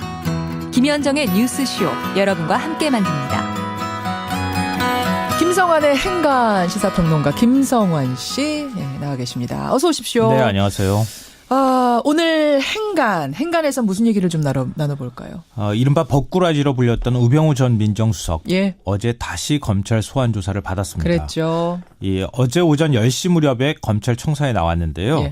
오늘 오전 2시가 넘은 시각까지 무려 16시간 동안 강도 높은 조사를 받고 귀가했습니다. 새벽 2시까지. 네. 그러니까 네 번째 검찰 소환 조사받은 우병우 전 수석. 이 뉴스의 행간을 좀 살펴볼까 합니다. 소환이 될 때마다 화제를 뿌리는데 네, 맞아요. 처음에는 그 레이저 눈빛 레이저에다가 또 뭐 팔짱 끼고 조사받고 또 카메라가 그 조사받는 창을 찍기도 네, 했고 맞아요. 갖가지 화제를 뿌리는데 어제는 숙명이라면 받아들이겠다라는 말을 해서 화제가 됐어요. 이 말의 의미가 뭘까? 이거 해석하는 사람들이 굉장히 많았고요. 이 숙명이라는 단어 때문에 오히려 더 많은 화제가 됐던 것 같습니다.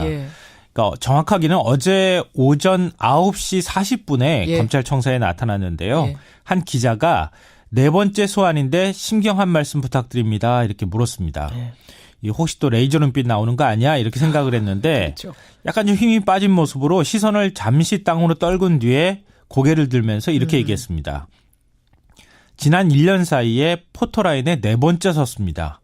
이게 제 숙명이라면 받아들이고 헤쳐나가는 것도 제 몫이라고 생각합니다. 아, 숙명이라면 받아들이고 해서 끝난 게 아니라 네. 헤쳐나가는 것도 제 몫이라고 생각합니다. 네, 이렇게 그렇습니다. 얘기했어요. 자, 시간을 재보니까요. 예. 이 말을 하는데 정확히 20초 걸렸고요. 글자를 세보니까 49글자였습니다. 뭘 또 그걸 세보셨어요. 시사평론 가니까. 그렇죠. 예. 네, 인터넷에서는 뜬금없이 무슨 숙명 타령이냐, 예. 업보다 뭐 이런 비판적인 댓글이 많았습니다. 그래요. 20초 49글자의 입장을 발표한 우병우 전 민정수석. 이 뉴스의 행간 이면 들어가 보죠.